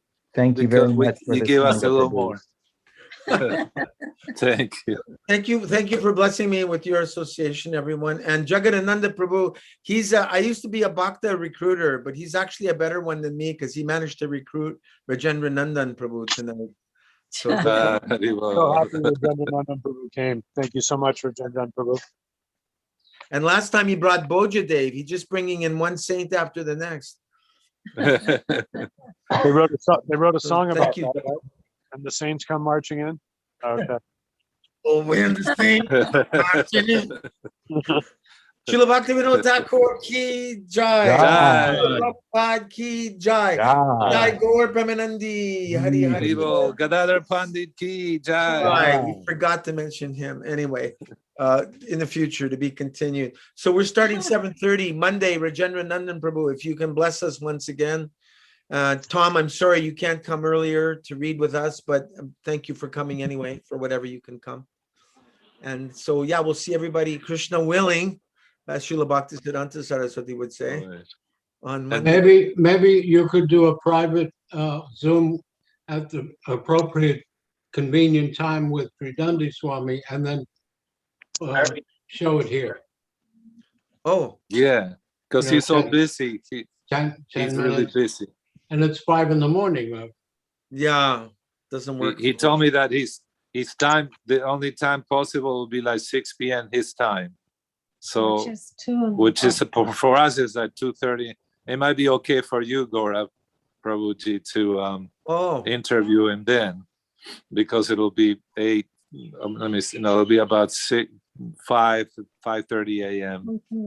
or something like that. Oh, that's pretty weird too. I'm gonna try to push myself out the door on Sankirtan tomorrow, so I'm gonna get the sack now. All right, see you all Monday. Haribol. Jai, Dandavas Prabhu, Vanchakalpatapriyascha, Kripasinha. Sindhubhyevacha, Patitanang Pavanebhyo Vaishnavebhyo. Hare Krishna. Hare Krishna. If Acyutananda Prabhu is still there, how are we gonna do that private talk where he's gonna tell us some nectar or something heavy? How do we Zoom each other? I can't. Do you have a Zoom host? You can use this. No. You can use this Zoom. You're welcome to use this Zoom. Oh, okay. Yeah. So whenever it's convenient for you, you let us know what time or day, and it'll be wonderful. Okay. I remember fondly those days when we used to go across the street from Calcutta Temple. Do you remember the tank? Yeah. You're quite a swimmer, actually. Yes. I was trained. We used Albert Road Temple, you mean? Yeah. Oh, that tank is quite moochy now. Yeah, they dump all kinds of stuff. Oh no, you were there, Acyutananda. Well, I came in with Gargamuni Swami then, so there was all sannyasis. There was only five of you or something like that, and I got a great service. I got to clean Prabhupada's room. That's when I learned he liked eucalyptus oil. Oh. So we did that with Bayahari. He's in Maui now. He's a acupuncturist, I think. He's a naturopathic doctor. Oh. What's his name? Bayahari. Bayahari. Yeah, I remember. He's selling Chinese herbs. Yes. Glenn Collin on Facebook. That's right. Yeah, we correspond with you too, because we're messenger all about this, whatever. Smashing Bill Gates every chance we get. I like what you said, but I mean, if I tell that to my family, they're all like, my God, like, oh yeah, I had the vaccine. I'm feeling fine. Okay. So that's another attempt. Just tell them I'll pray for you. Yeah. So, but yeah, if we can do that soon, they'll let us know, and I will in the meantime try to get in touch with Krishna Kanti and Nanda Kumar. Nanda Kumar is a bit of a recluse, but I have a way to get to him. Actually, we have his house phone number. He lives about 2 hours from us. Nobody has to be recluse now. We can conveniently see each other on the Zoom. It's very good. Thanks to Gora for assembling this. Well, thanks to Bhakta Danny, the nurse. He donated $200 to make this Zoom possible because he liked. Thank him. Yeah, he liked what I was doing, but he's got 30 other nurses under his care, and plus he's raising kids, so he can hardly ever come. But I told him, you're making advancement for every time we have a Zoom. Well, he can see it on YouTube. That's true. Yeah, you can see all the past ones. Mm. I'll send them this one right now. Oh, great, great. Okay. So you Huh? are recording. Yes, everything that you're saying is going on YouTube right now. Oh my God! Oh no. Don't you want to be a star? That's my problem. No, he wants to be a moon. Ah, A moon. What is- Better to be a moon than a star. yeah. Oh, a moon. Yes, yes. Yeah, if I can be included in that Zoom, I'm happy. Otherwise, I may be out. I'm gonna try to get out the door and do a little Harinam tomorrow by myself and set up a picture. Yeah. You heard of the world's Harinam? The devotees here, we're gonna get all together. This the second, third generation too, devotees. Oh, Some of them are Narai Maharaj's disciples. Some of them are Bharati Maharaj's disciples, and of course, is our dear friend Chiranjit. He might be here, but he lives in Maui. Chiranjit. nice spirit. Prabhupada wanted us to come together. Oh, nice. Did you tell him about this Zoom meetings? Who? Chiranjit? Oh, he's not. I've tried to reach out to him. He's not very communicative.